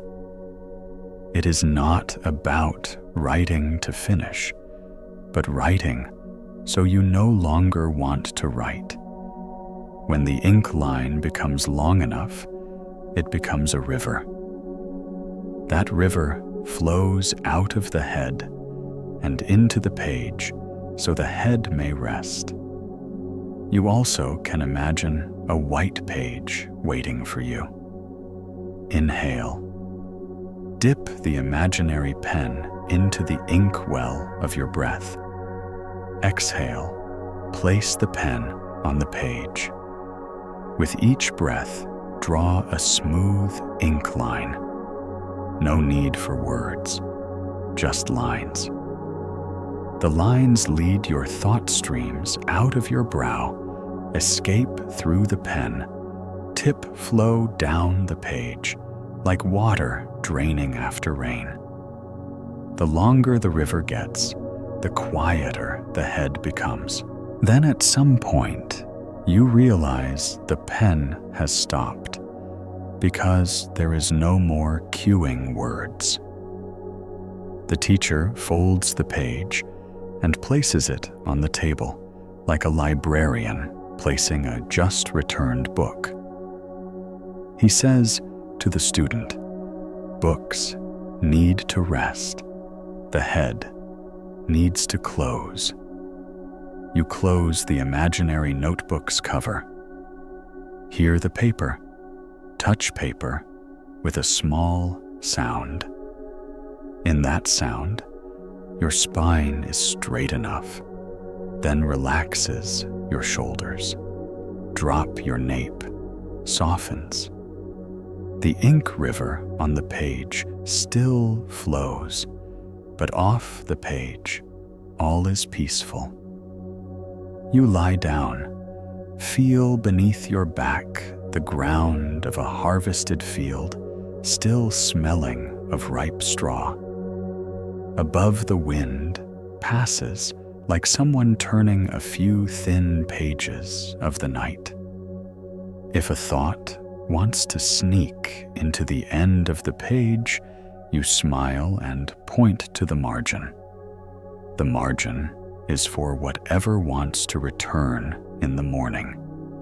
The river in the middle of the page will not carry it tonight. You keep that rule like a kind agreement with yourself. Thanks to that, the sleep is not intruded upon. Beside the bed, the pen in imagination has been wiped dry and placed across the notebook, a sign the day's script is done. On the white page remains a space to write one very short sentence.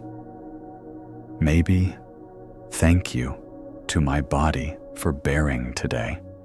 Maybe, "Thank you to my mind for not giving up." Maybe, "Thank you to the night for arriving on time." You write that sentence with your breath, no ink needed. When the sentence is complete, you blow lightly, as if drying ink. In fact, it is the final exhale before your lids grow heavy. The room murmurs the wordless lines of the night. And in the center of that text, you sleep like a gentle full stop. Chapter 28. The water drop in the back kitchen.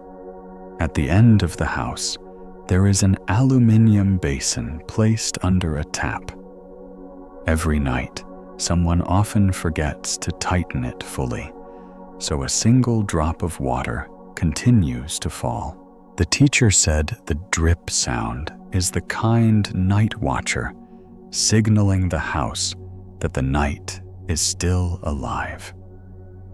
The student, many times irritated by that tick-tock sound, was one evening taken by the teacher to the back kitchen lights off and told to stand still and listen until the drip was no longer noise, but became the breath of the kitchen.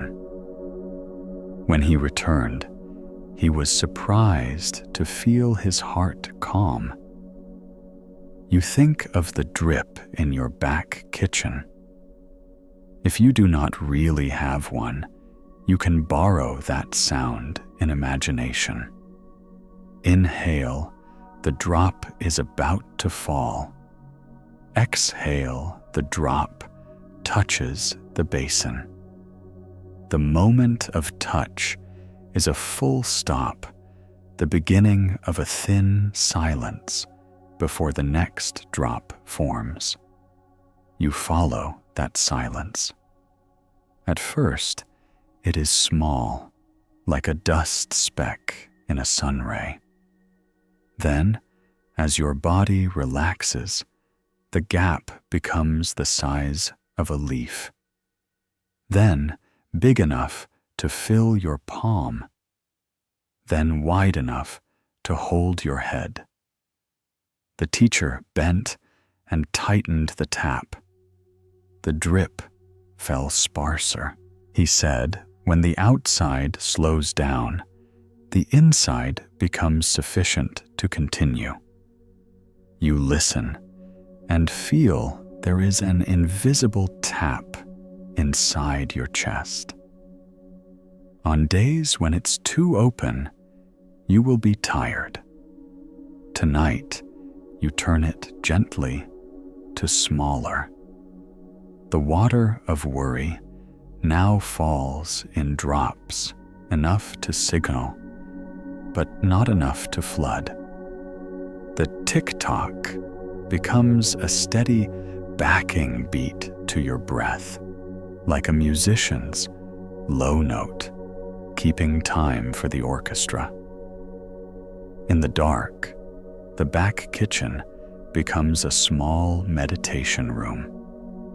There is the smell of dry rice, the smell of wood, the cool metallic smell of the basin.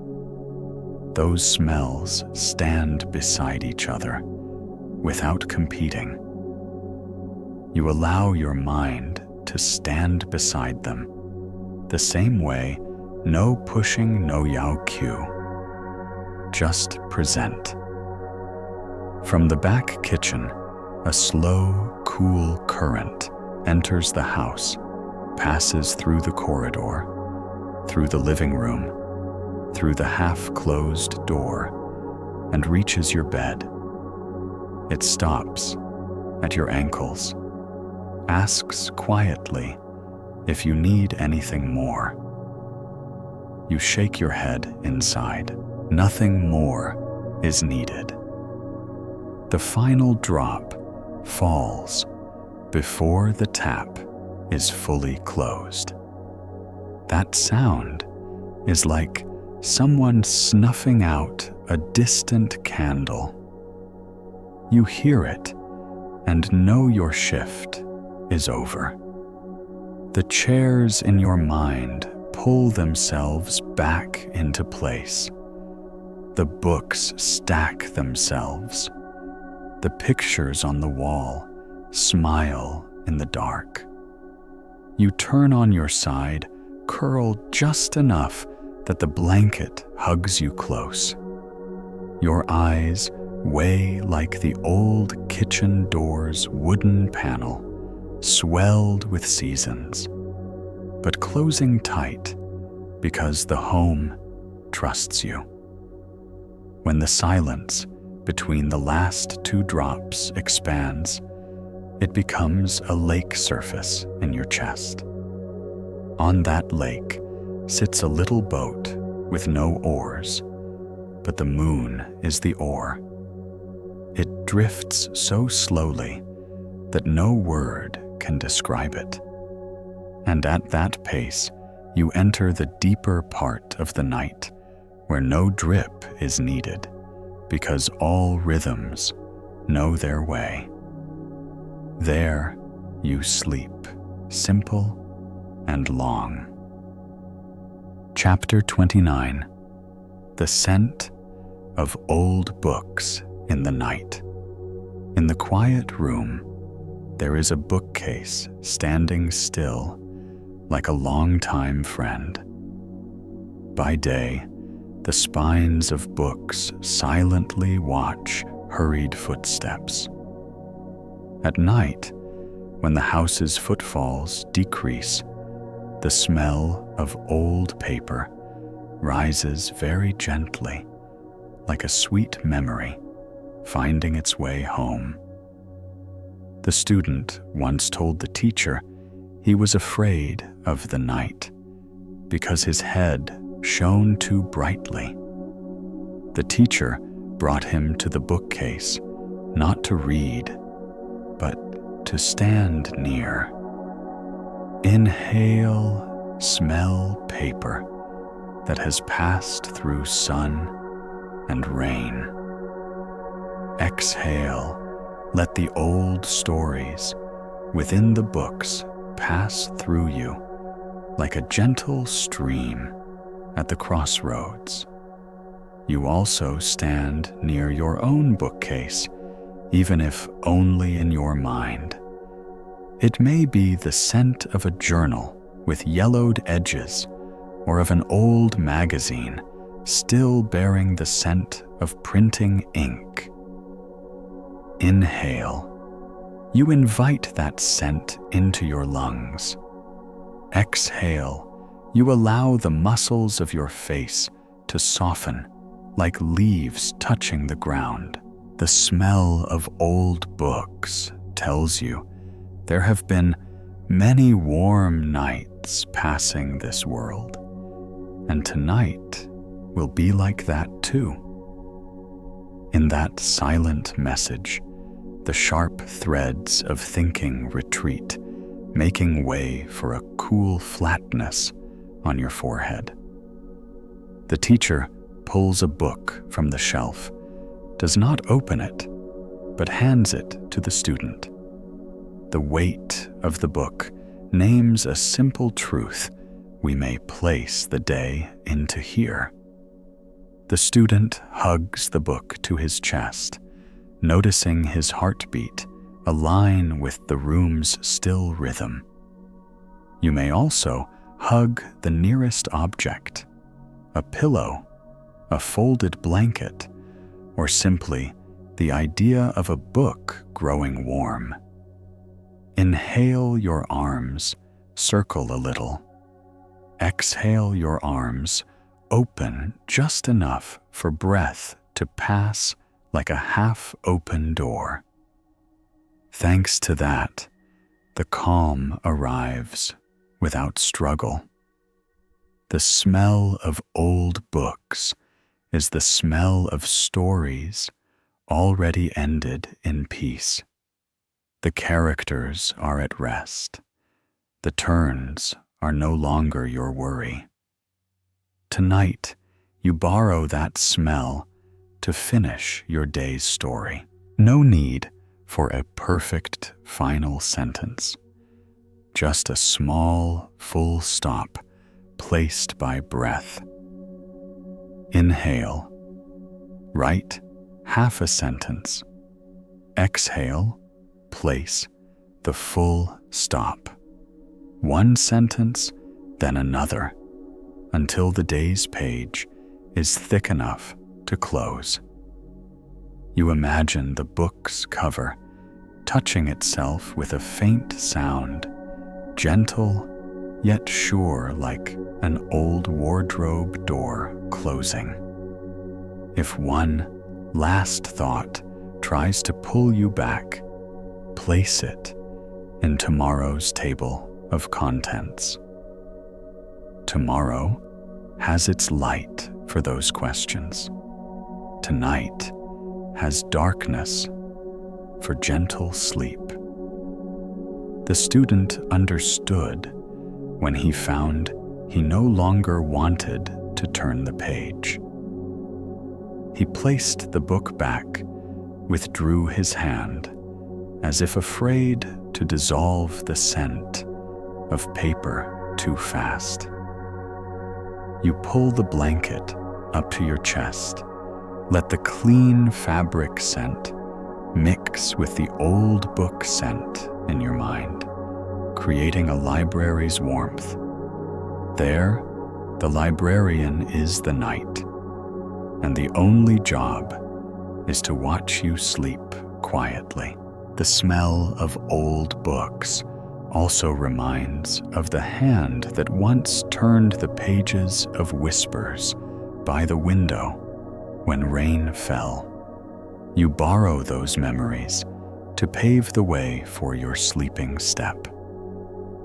Each gentle memory, like a sheet, lies stacked thick enough to support your head so it no longer wobbles.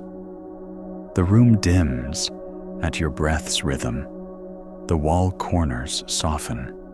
The lamp recedes into deeper shadow.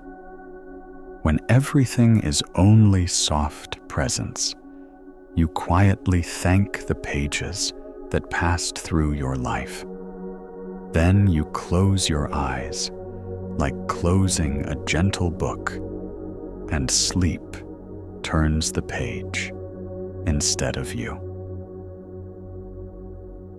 Chapter 30. The small window facing the garden. At the end of the corridor, there is a small window that looks onto a silent garden. By day, the window throws a patch of sunlight into the house.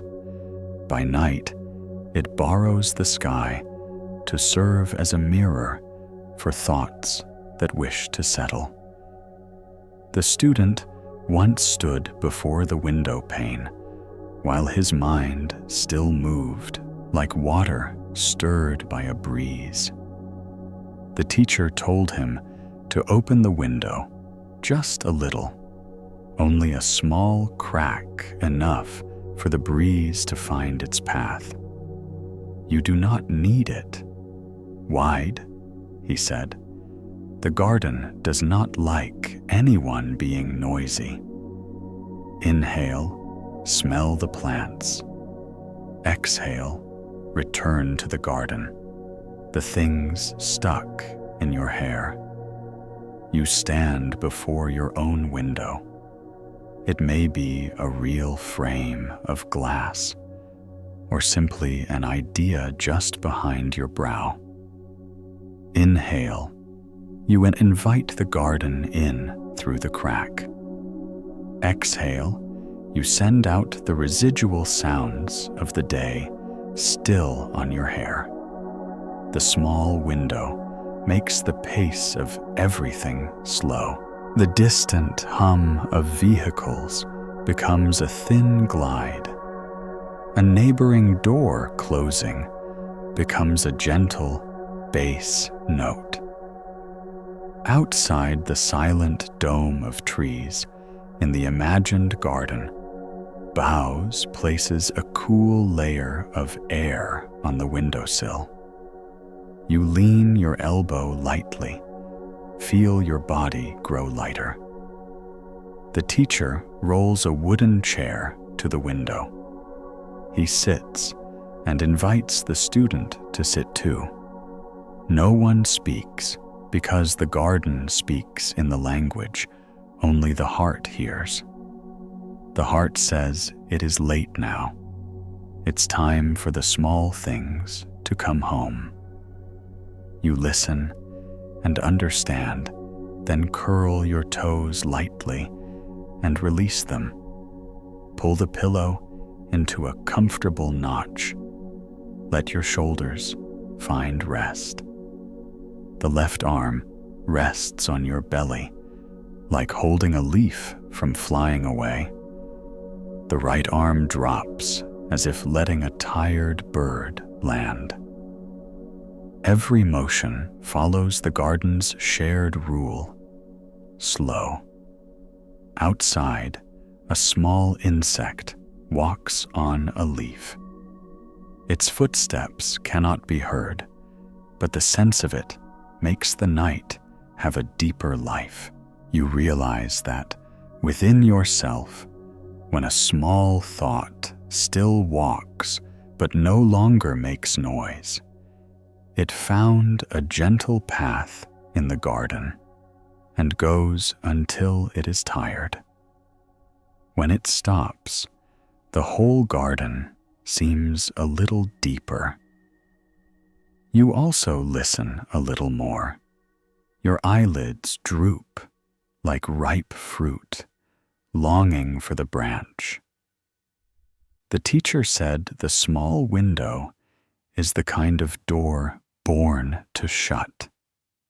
It opens only to remind you that the garden outside is still there, and the tasks you can leave for tomorrow. You hear and place your hand on the glass frame for a second before closing the pane. You do not need to lock it, just leave it slightly ajar so the breeze knows the night has started its work. In the room, the light leftovers fall on the floor like specks of gold. You let them rest there like a bit of sunlight staying behind. When you leave the window for your bed, the garden outside still stands. Watch through the scent of leaves and the taste of the night. You lie down, turn your face toward the window to know there is a cool square looking at you. Being looked at by a kind pair of eyes slows the heart naturally. The blanket pulled up to your shoulders is like a low fence. Everything is just enough. And in that just enough sleep steps through the small window without knocking, walks into the room, like a cat used to domicile, jumps onto the bed and curls up before you. Chapter 31. Fireflies in the Heart. One night at the edge of the forest, the teacher led the student out to a grassy field. Above them, small points of light flickered like gentle thoughts, visiting, then leaving. Fireflies do not shine continuously. They only glow when needed to send a message, then fade away and let the darkness do the heavier work. The student looked up for a long time and noticed that inside his own heart there was such a swarm of fireflies. Only the day had been too bright, so he'd forgotten. The teacher said, "When you go to sleep, let the fireflies in your heart act as the night watchers. They know when to glow, so you won't stumble, and when to fade, so you sleep deeply. You close your eyes and summon the fireflies. No need many, just a few. One firefly at the brow to soothe the remaining creases, one at the chest to remind the heart of its steady work, one at the lower belly to open the gate for deep breath. Inhale, a glow appears. Exhale, the glow fades. Thus, the room inside you flickers purposefully, like a piece of music without a conductor, because each note knows its place. When the small lights are well behaved, the darkness grows kind. The teacher said, fireflies do not compete in brightness. When one flickers off, another lights up. That is the soft order of nature. You learn that to place your worries in line. Today's tasks fade. First, tomorrow's need not glow yet. The past only lights once, so you may nod, thanks, then fade. In that order, your mind stops tangling. It becomes like a night sky that holds its stillness, so the stars may show, not because they want attention, but because that is the law of gentleness. After a while, you do not need to call the fireflies anymore. They have found their places, arriving and departing like breath. The darkness now isn't dense. It has many little windows left by past flickers, enough for a little cool to pass through. You turn your body, place one arm under the pillow, the other across your belly, forming a light embrace for yourself. In that embrace, the fireflies move their station. They gather behind your eyelids, so your dreams have light without glare.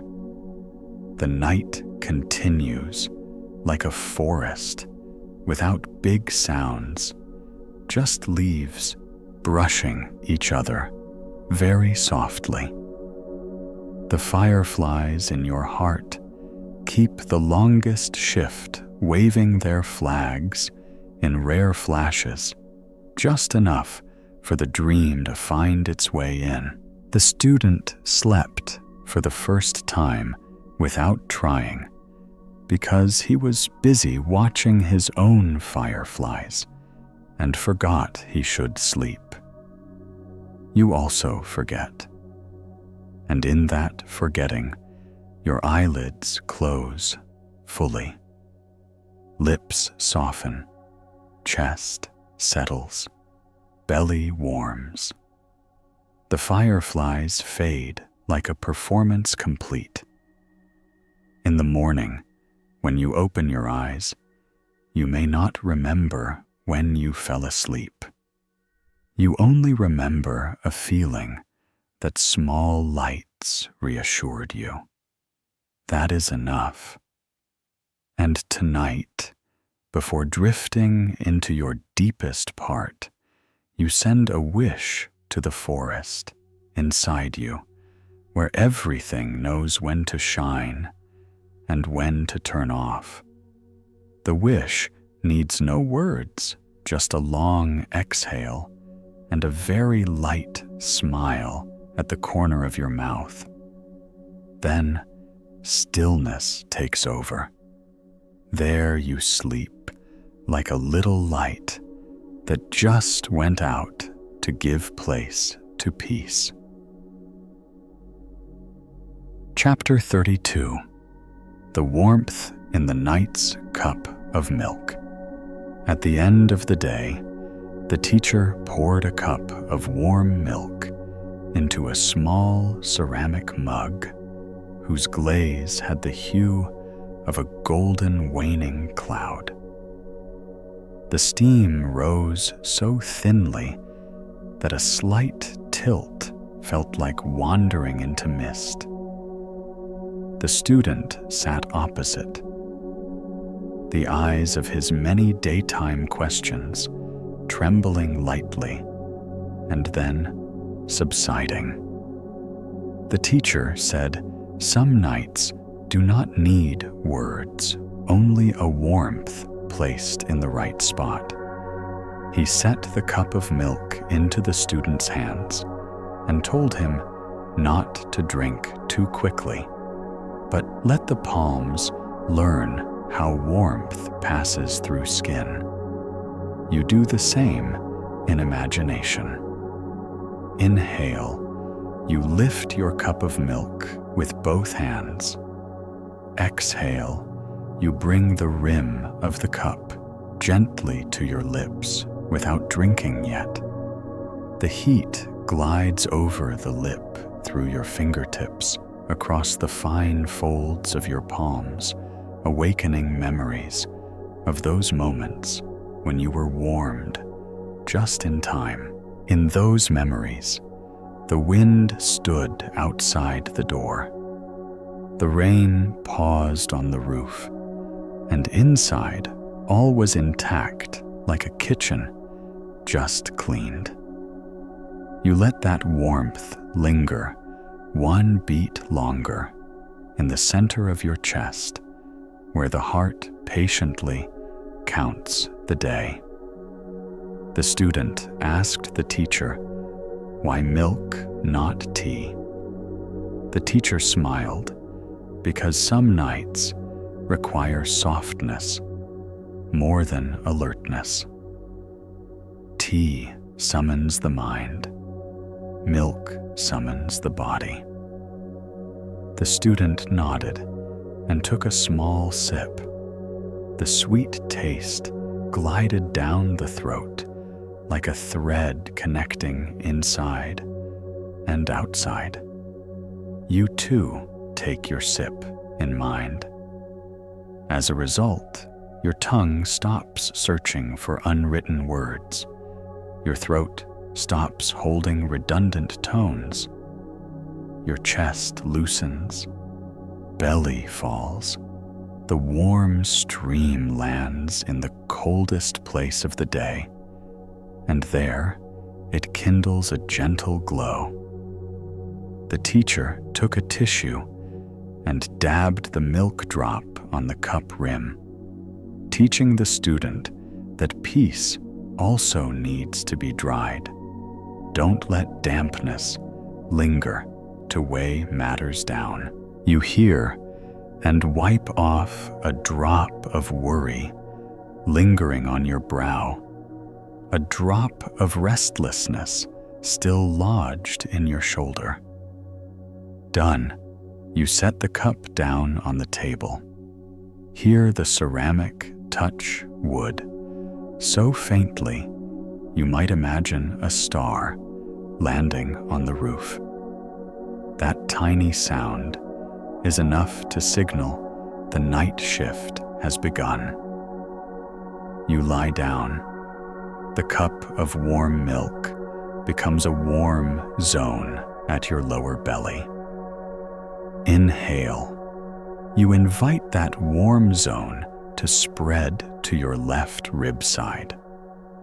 Exhale, you guide it across to the right rib side. The two warm flanks meet at your spine, right where the mattress supports you, like a hammock gently sagged just enough. For a few minutes, you simply do those two movements, like pouring the warm milk through small channels in your body. Wherever dry, it soaks. Wherever rigid, it softens. When the path is saturated enough, your eyelids close. Your lips smile faintly, as though thanking a silent guest. If there is a thought that still refuses rest, you pour a small sip of the milk for it. Invite it to sit in the low stool in the corner of the room. Hand it a thin blanket. Speak to it in the voice of warmth, that tomorrow it may speak again. When it sleeps, you sleep. And in that sleep, the cup of warm milk at the day's end remains warm, placed on the little ceramic saucer, waiting for the dawn to teach you another lesson in gentleness. Chapter 33. The Step of Dawn's Mist. Before the veranda. In front of the house is a low step where the night's mist often gathers into a thin strip, like a veil laid across the ground. The teacher often sits on that step at the end of the day, his bare feet touching the cool surface, his gaze directed toward the alley that has quieted. The student once stood on that step with his heart still high, like a ladder half climbed. The teacher told him to sit down lower his view to knee level, and the world will feel less steep. You also sit at your imagined step. The mattress becomes the tile floor. The blanket becomes a thin jacket. The ceiling becomes a low sky for the mist to rest on. Inhale. You draw a wave of cool mist into your nose. Exhale. You lay that coolness on the step's surface, as if wiping a thin dust trail off the sole. With each breath, the step becomes cleaner, the surface smoother, like a tile freshly polished with a damp cloth. The teacher draws a circle slowly in the mist with his hand. He said, "There is no destination here, only the gentle circle of kind habit. Each night you sit, each night you breathe, each night allow the mist to teach you softness."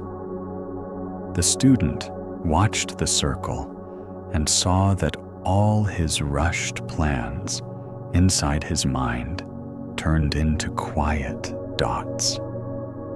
You watch the circle and acknowledge that now is the hour of roundness, not straightness.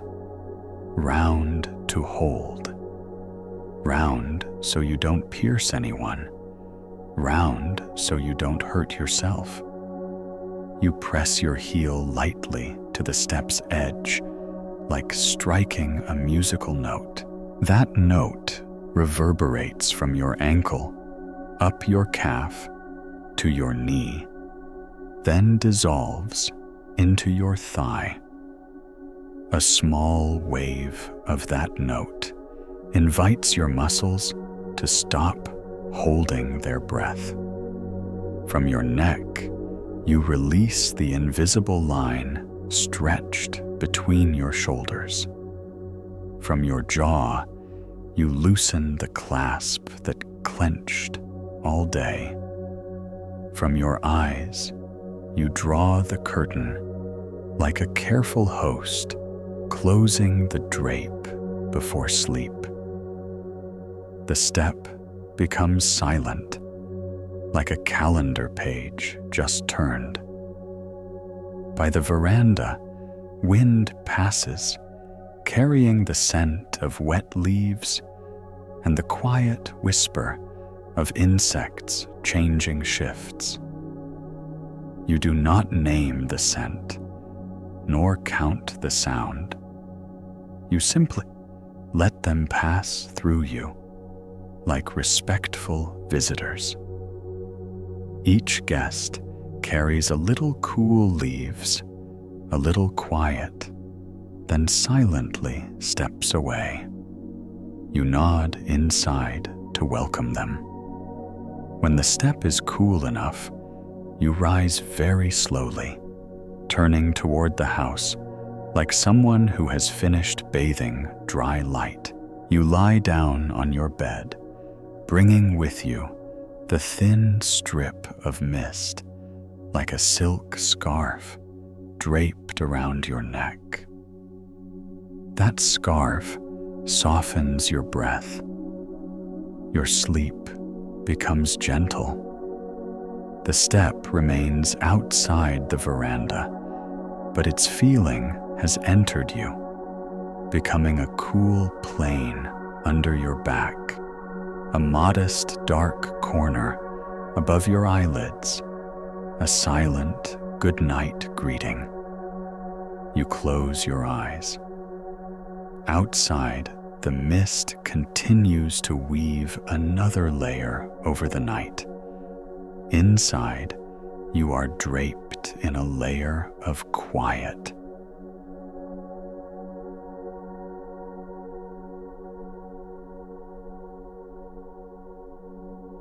Chapter 34. The Clay Bell. Hung on the door.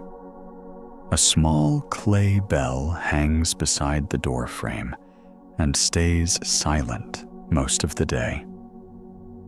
Only when the wind shifts or someone passing by gently nudges it does it ring. The bell's sound is not loud, just a soft greeting of earth to air. The teacher said the clay bell reminds us that everything may be announced gently. No need to wake by noise, only invite by barely there. The student used to startle each time the bell rang, thinking something was about to happen. The teacher invited him to sit beneath the bell one evening and said, "Count between the two rings." The first time the student counted 3. The next time, 5. Then, when he stopped counting between the two bell tones, a thin stretch of sky opened so slender you could hear your hair lengthen in the night. You also sit under your own bell. Inhale between 2 tones. Exhale between 2 tones. Do not wait for either ring, nor push one of them to arrive. Notice, when the mind is tense, the bell sounds like an alarm. When the mind is soft, the bell sounds like the sky's nod.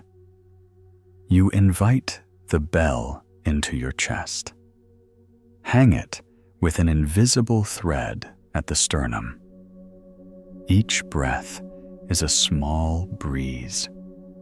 Sometimes the bell strikes, sometimes not.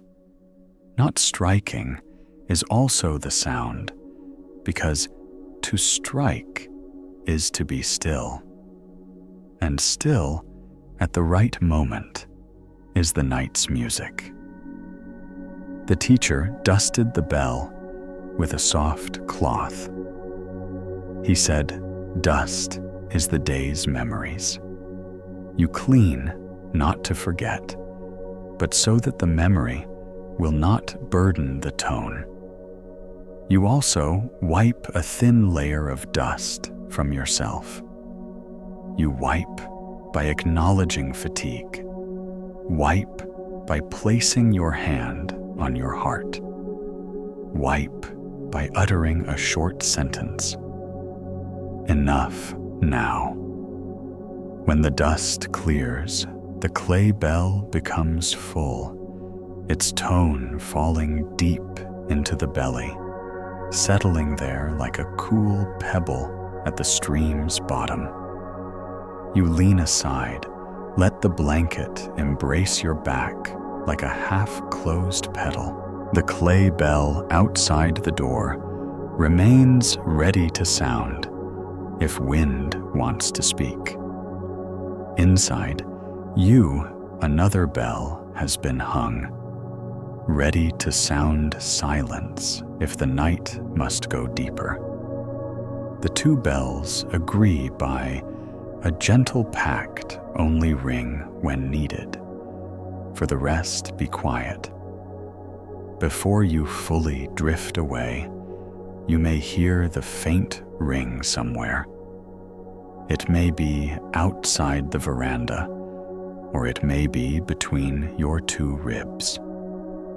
The ring does not wake you. It lulls. It says the door has closed just enough. The wind is adjusted. The person has come home.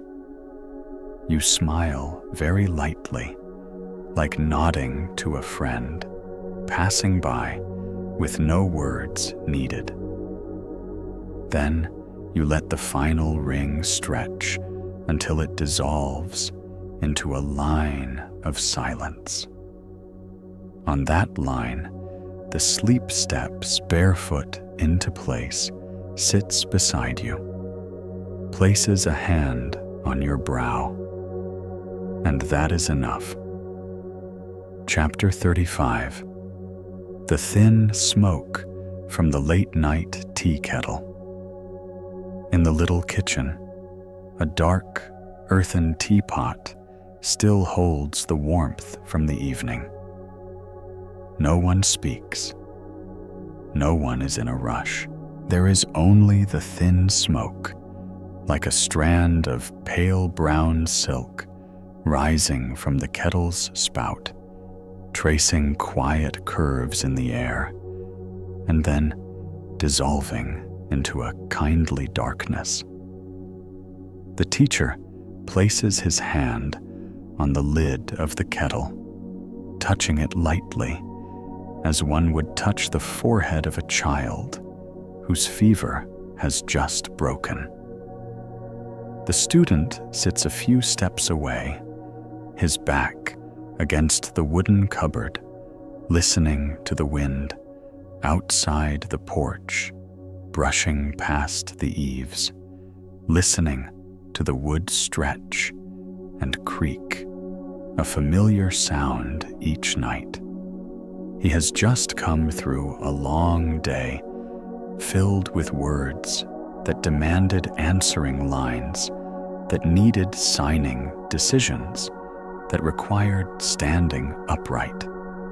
Now, he simply watches the thin wisp of smoke and sees that inside his chest there is also a strand drifting upward, then vanishing. You lie on your bed, imagining you are in that little kitchen. The room immediately takes on a faint smell of fired clay, the color of the tea quietly warming into a ring of light in the night. Inhale slowly, as though drawing that tendril of smoke close to your nose. Exhale long, as though asking the smoke to carry something you have not yet set down. Each breath is a little ribbon of smoke, rising slender, obedient, not wanting attention, only signaling that the kettle still holds the fire and the night still has its work to do. The teacher tilts the kettle slightly so the remaining tea touches the pot's body evenly. He does not pour. He tells the student to simply watch, breathe. Let his eyes rest on the shapes that change by themselves. The tea in the kettle does not need someone to stir it. The smoke does not need someone to trace it. Only time is required. You hear that and recognize your body is like a warm kettle. No one needs to fix it. No counsel is needed right now. Only time to pour itself through each breath. Inhale. You let time pour into your chest in a drop. Exhale. You let time seep into the mattress and blanket one more drop. There are nights when people want to extinguish the light at once, want to silence everything. Now want a button to press, so sleep starts directly. But the thin smoke teaches a different way. It is not hurried. It is soft. It is so thin that if you try to grab it, you only have the faint scent of warmth in your hand. Sleep is like smoke. The more you chase, the more it disperses. The more you let it be, the fuller it becomes. You drop your shoulders onto the mattress as though placing a teacup back on its ceramic saucer. You let your tongue leave the roof of your mouth, your jaw unclench. Then, the warmth that was always inside you spreads, not because you do something, but because nothing now blocks it. The teacher recalls a story from his youth. He once liked to drink tea very hot, liked his tongue to go numb from the strength, liked his heart to pound from staying awake. Later, he learned to take small sips, let the tea rest in his mouth a second before swallowing. That was when the aroma blossomed. Life is like that. Sleep is like that. Delay 1 second, and you open a door. You open a door for the night by counting 3 silent breaths. 1, 2, 3. The room deepens by a hand's span. Try placing one hand on your lower belly, the place where warmth gathers easily. The other hand on your chest, where your heartbeat has slowed a little since you first lay down. Inhale. You feel the lower hand rise. First, then the upper hand. Exhale, the chest lowers. First, then the belly. A slender wisp of a thought wanting to intrude appears. You do not chase it. You invite it to follow that rise and fall rhythm. It does one turn, then thins, then vanishes. If it returns, you invite another turn. That's fine. Tonight, there is time for many gentle, smoky loops. The student asked if one matter from the day still clings. What should I do with it? The teacher pointed to the spout of the kettle and said, "Set the matter right at the spout and let the smoke pass through it. No need to resolve it now. Just give it a thin layer of warmth and a root upward." You think of your cling thing, perhaps a glance that caught you off guard, a phrase that slipped a job unfinished. You place it at your imagined kettle's spout, invite the smoke through, invite the night through. The cling loses its harshness. The room lessens its height. On the kitchen shelf are rows of white glazed teacups waiting for a drop of steam to rest in them. You realize inside you, you also have a number of such cups spaced from temple down to your neck, across your shoulders, along your spine to your heels. Inhale. Smoke hangs a moment in one cup. Exhale, the smoke leaves that cup for the next. Gradually, your entire body finds just right stops so that one day no longer runs. And when it no longer runs, all that remains is warmth and calm. The teacher places a coarse cloth under the kettle so it will not slip. He says each person needs such a cloth for the mind, a simple, sturdy surface for everything to lean on. For you now, your cloth may be the mattress beneath you, the hand on your belly, the steady breath, the habit of closing your eyes, without forcing. You check your cloth. It lies still. It is wide.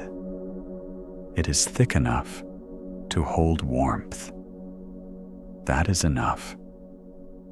In that quiet, there is a very distant sound. Perhaps the passing of a car outside. Perhaps the wind nudging a cluster of leaves at the window. Perhaps the drizzle of rain barely there.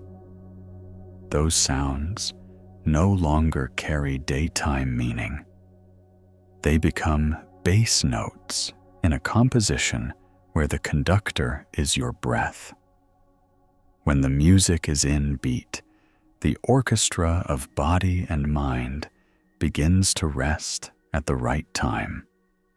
Where stillness is needed, it rests. Where a sigh is needed, a sigh emerges. A thin sigh drifts from your lips, like a ribbon of smoke, released at just the right moment. The student told the teacher he feared that when he closed his eyes, he would remember images he did not want. The teacher smiled and said, "Smoke once feared the ceiling too." But then the smoke learned that the ceiling is only a plane for it to draw curves before dissolving.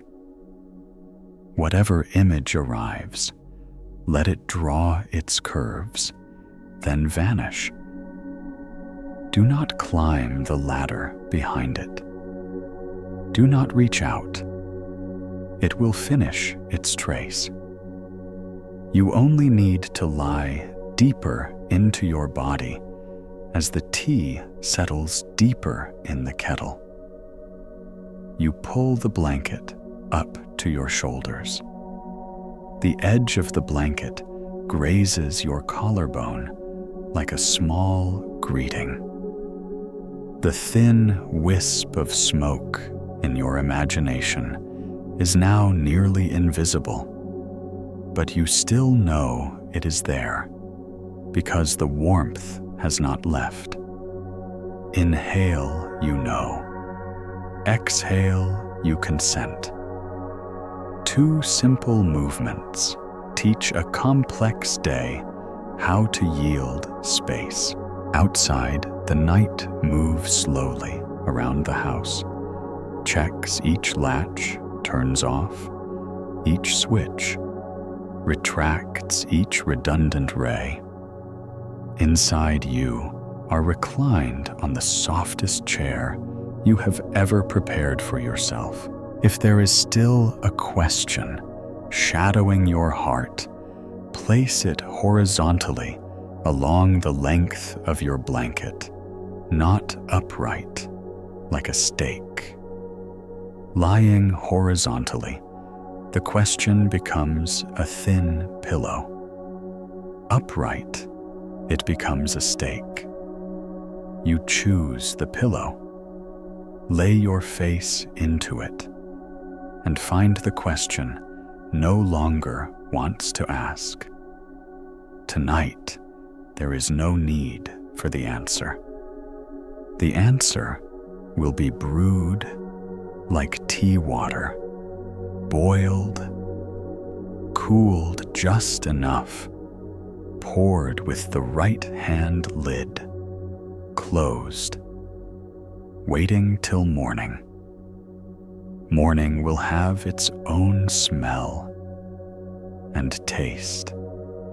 Night has its own smell and taste too. The smell of warm pottery, the taste of gentle warmth. The teacher places his hand on the lid of the teapot once more, and then just lightly cracks it, so the final bit of steam steps out.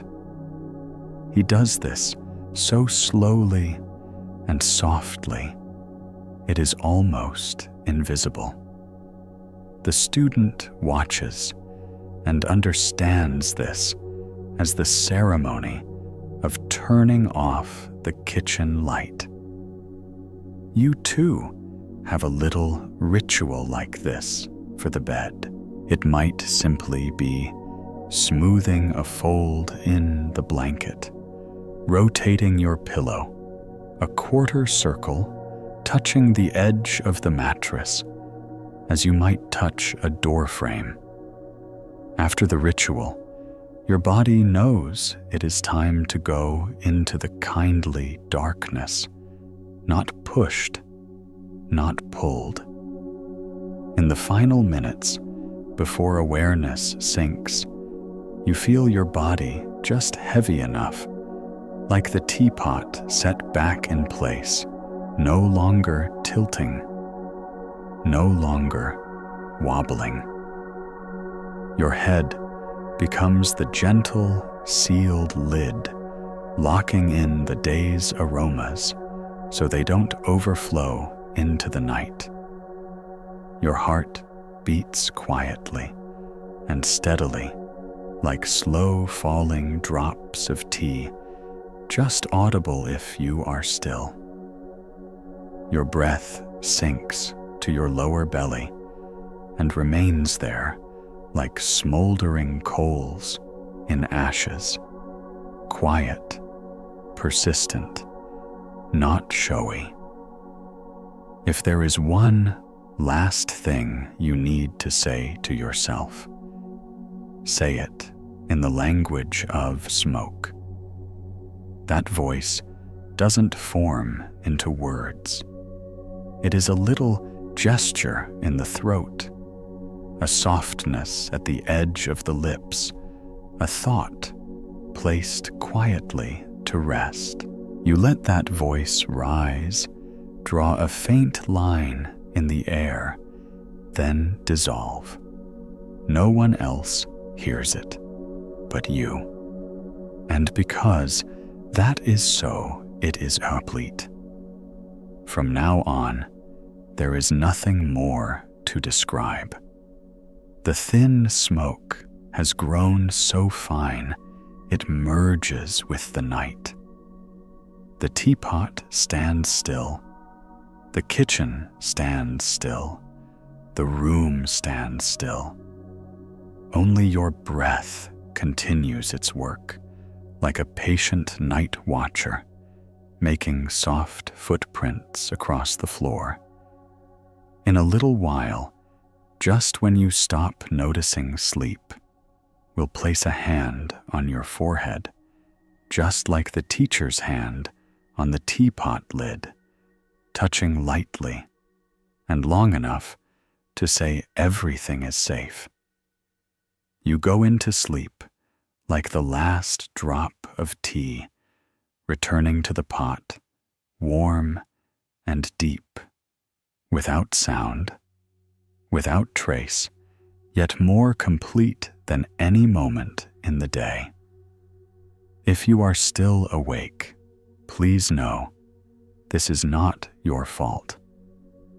Some nights sleep arrives slowly, like an old traveler navigating through mist. But if you have walked with me through the stories, through the smoke, through the bell, through the dewdrop, then perhaps a little more. Peace has settled in you, and that little peace is enough for sleep to find its way. Inhale. Recognize that you are still here in the present. Exhale. Give permission for everything unfinished to rest tonight. All noise will grow weary. All storms will sleep.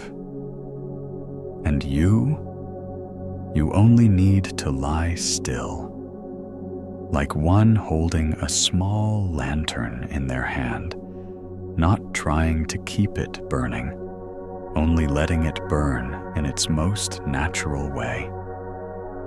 If you hear my voice still at this point, thank you for giving yourself a complete night. Thank you for allowing these small stories to walk with you on the journey into stillness.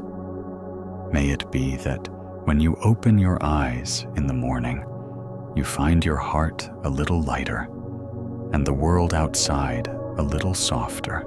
And just before your eyelids close completely, I lightly remind you, please hit the subscribe button if you'd like more nights like this. Every week, I will send you stories of meditation, new breaths, moments of peace, so that whenever life is too loud, you still have a place to return, a sound to lean on, and a sleep long enough to refresh you. Now then, I wish you a very deep sleep, peaceful, gentle, and when you awaken, smile at the first light of the new day. Good night.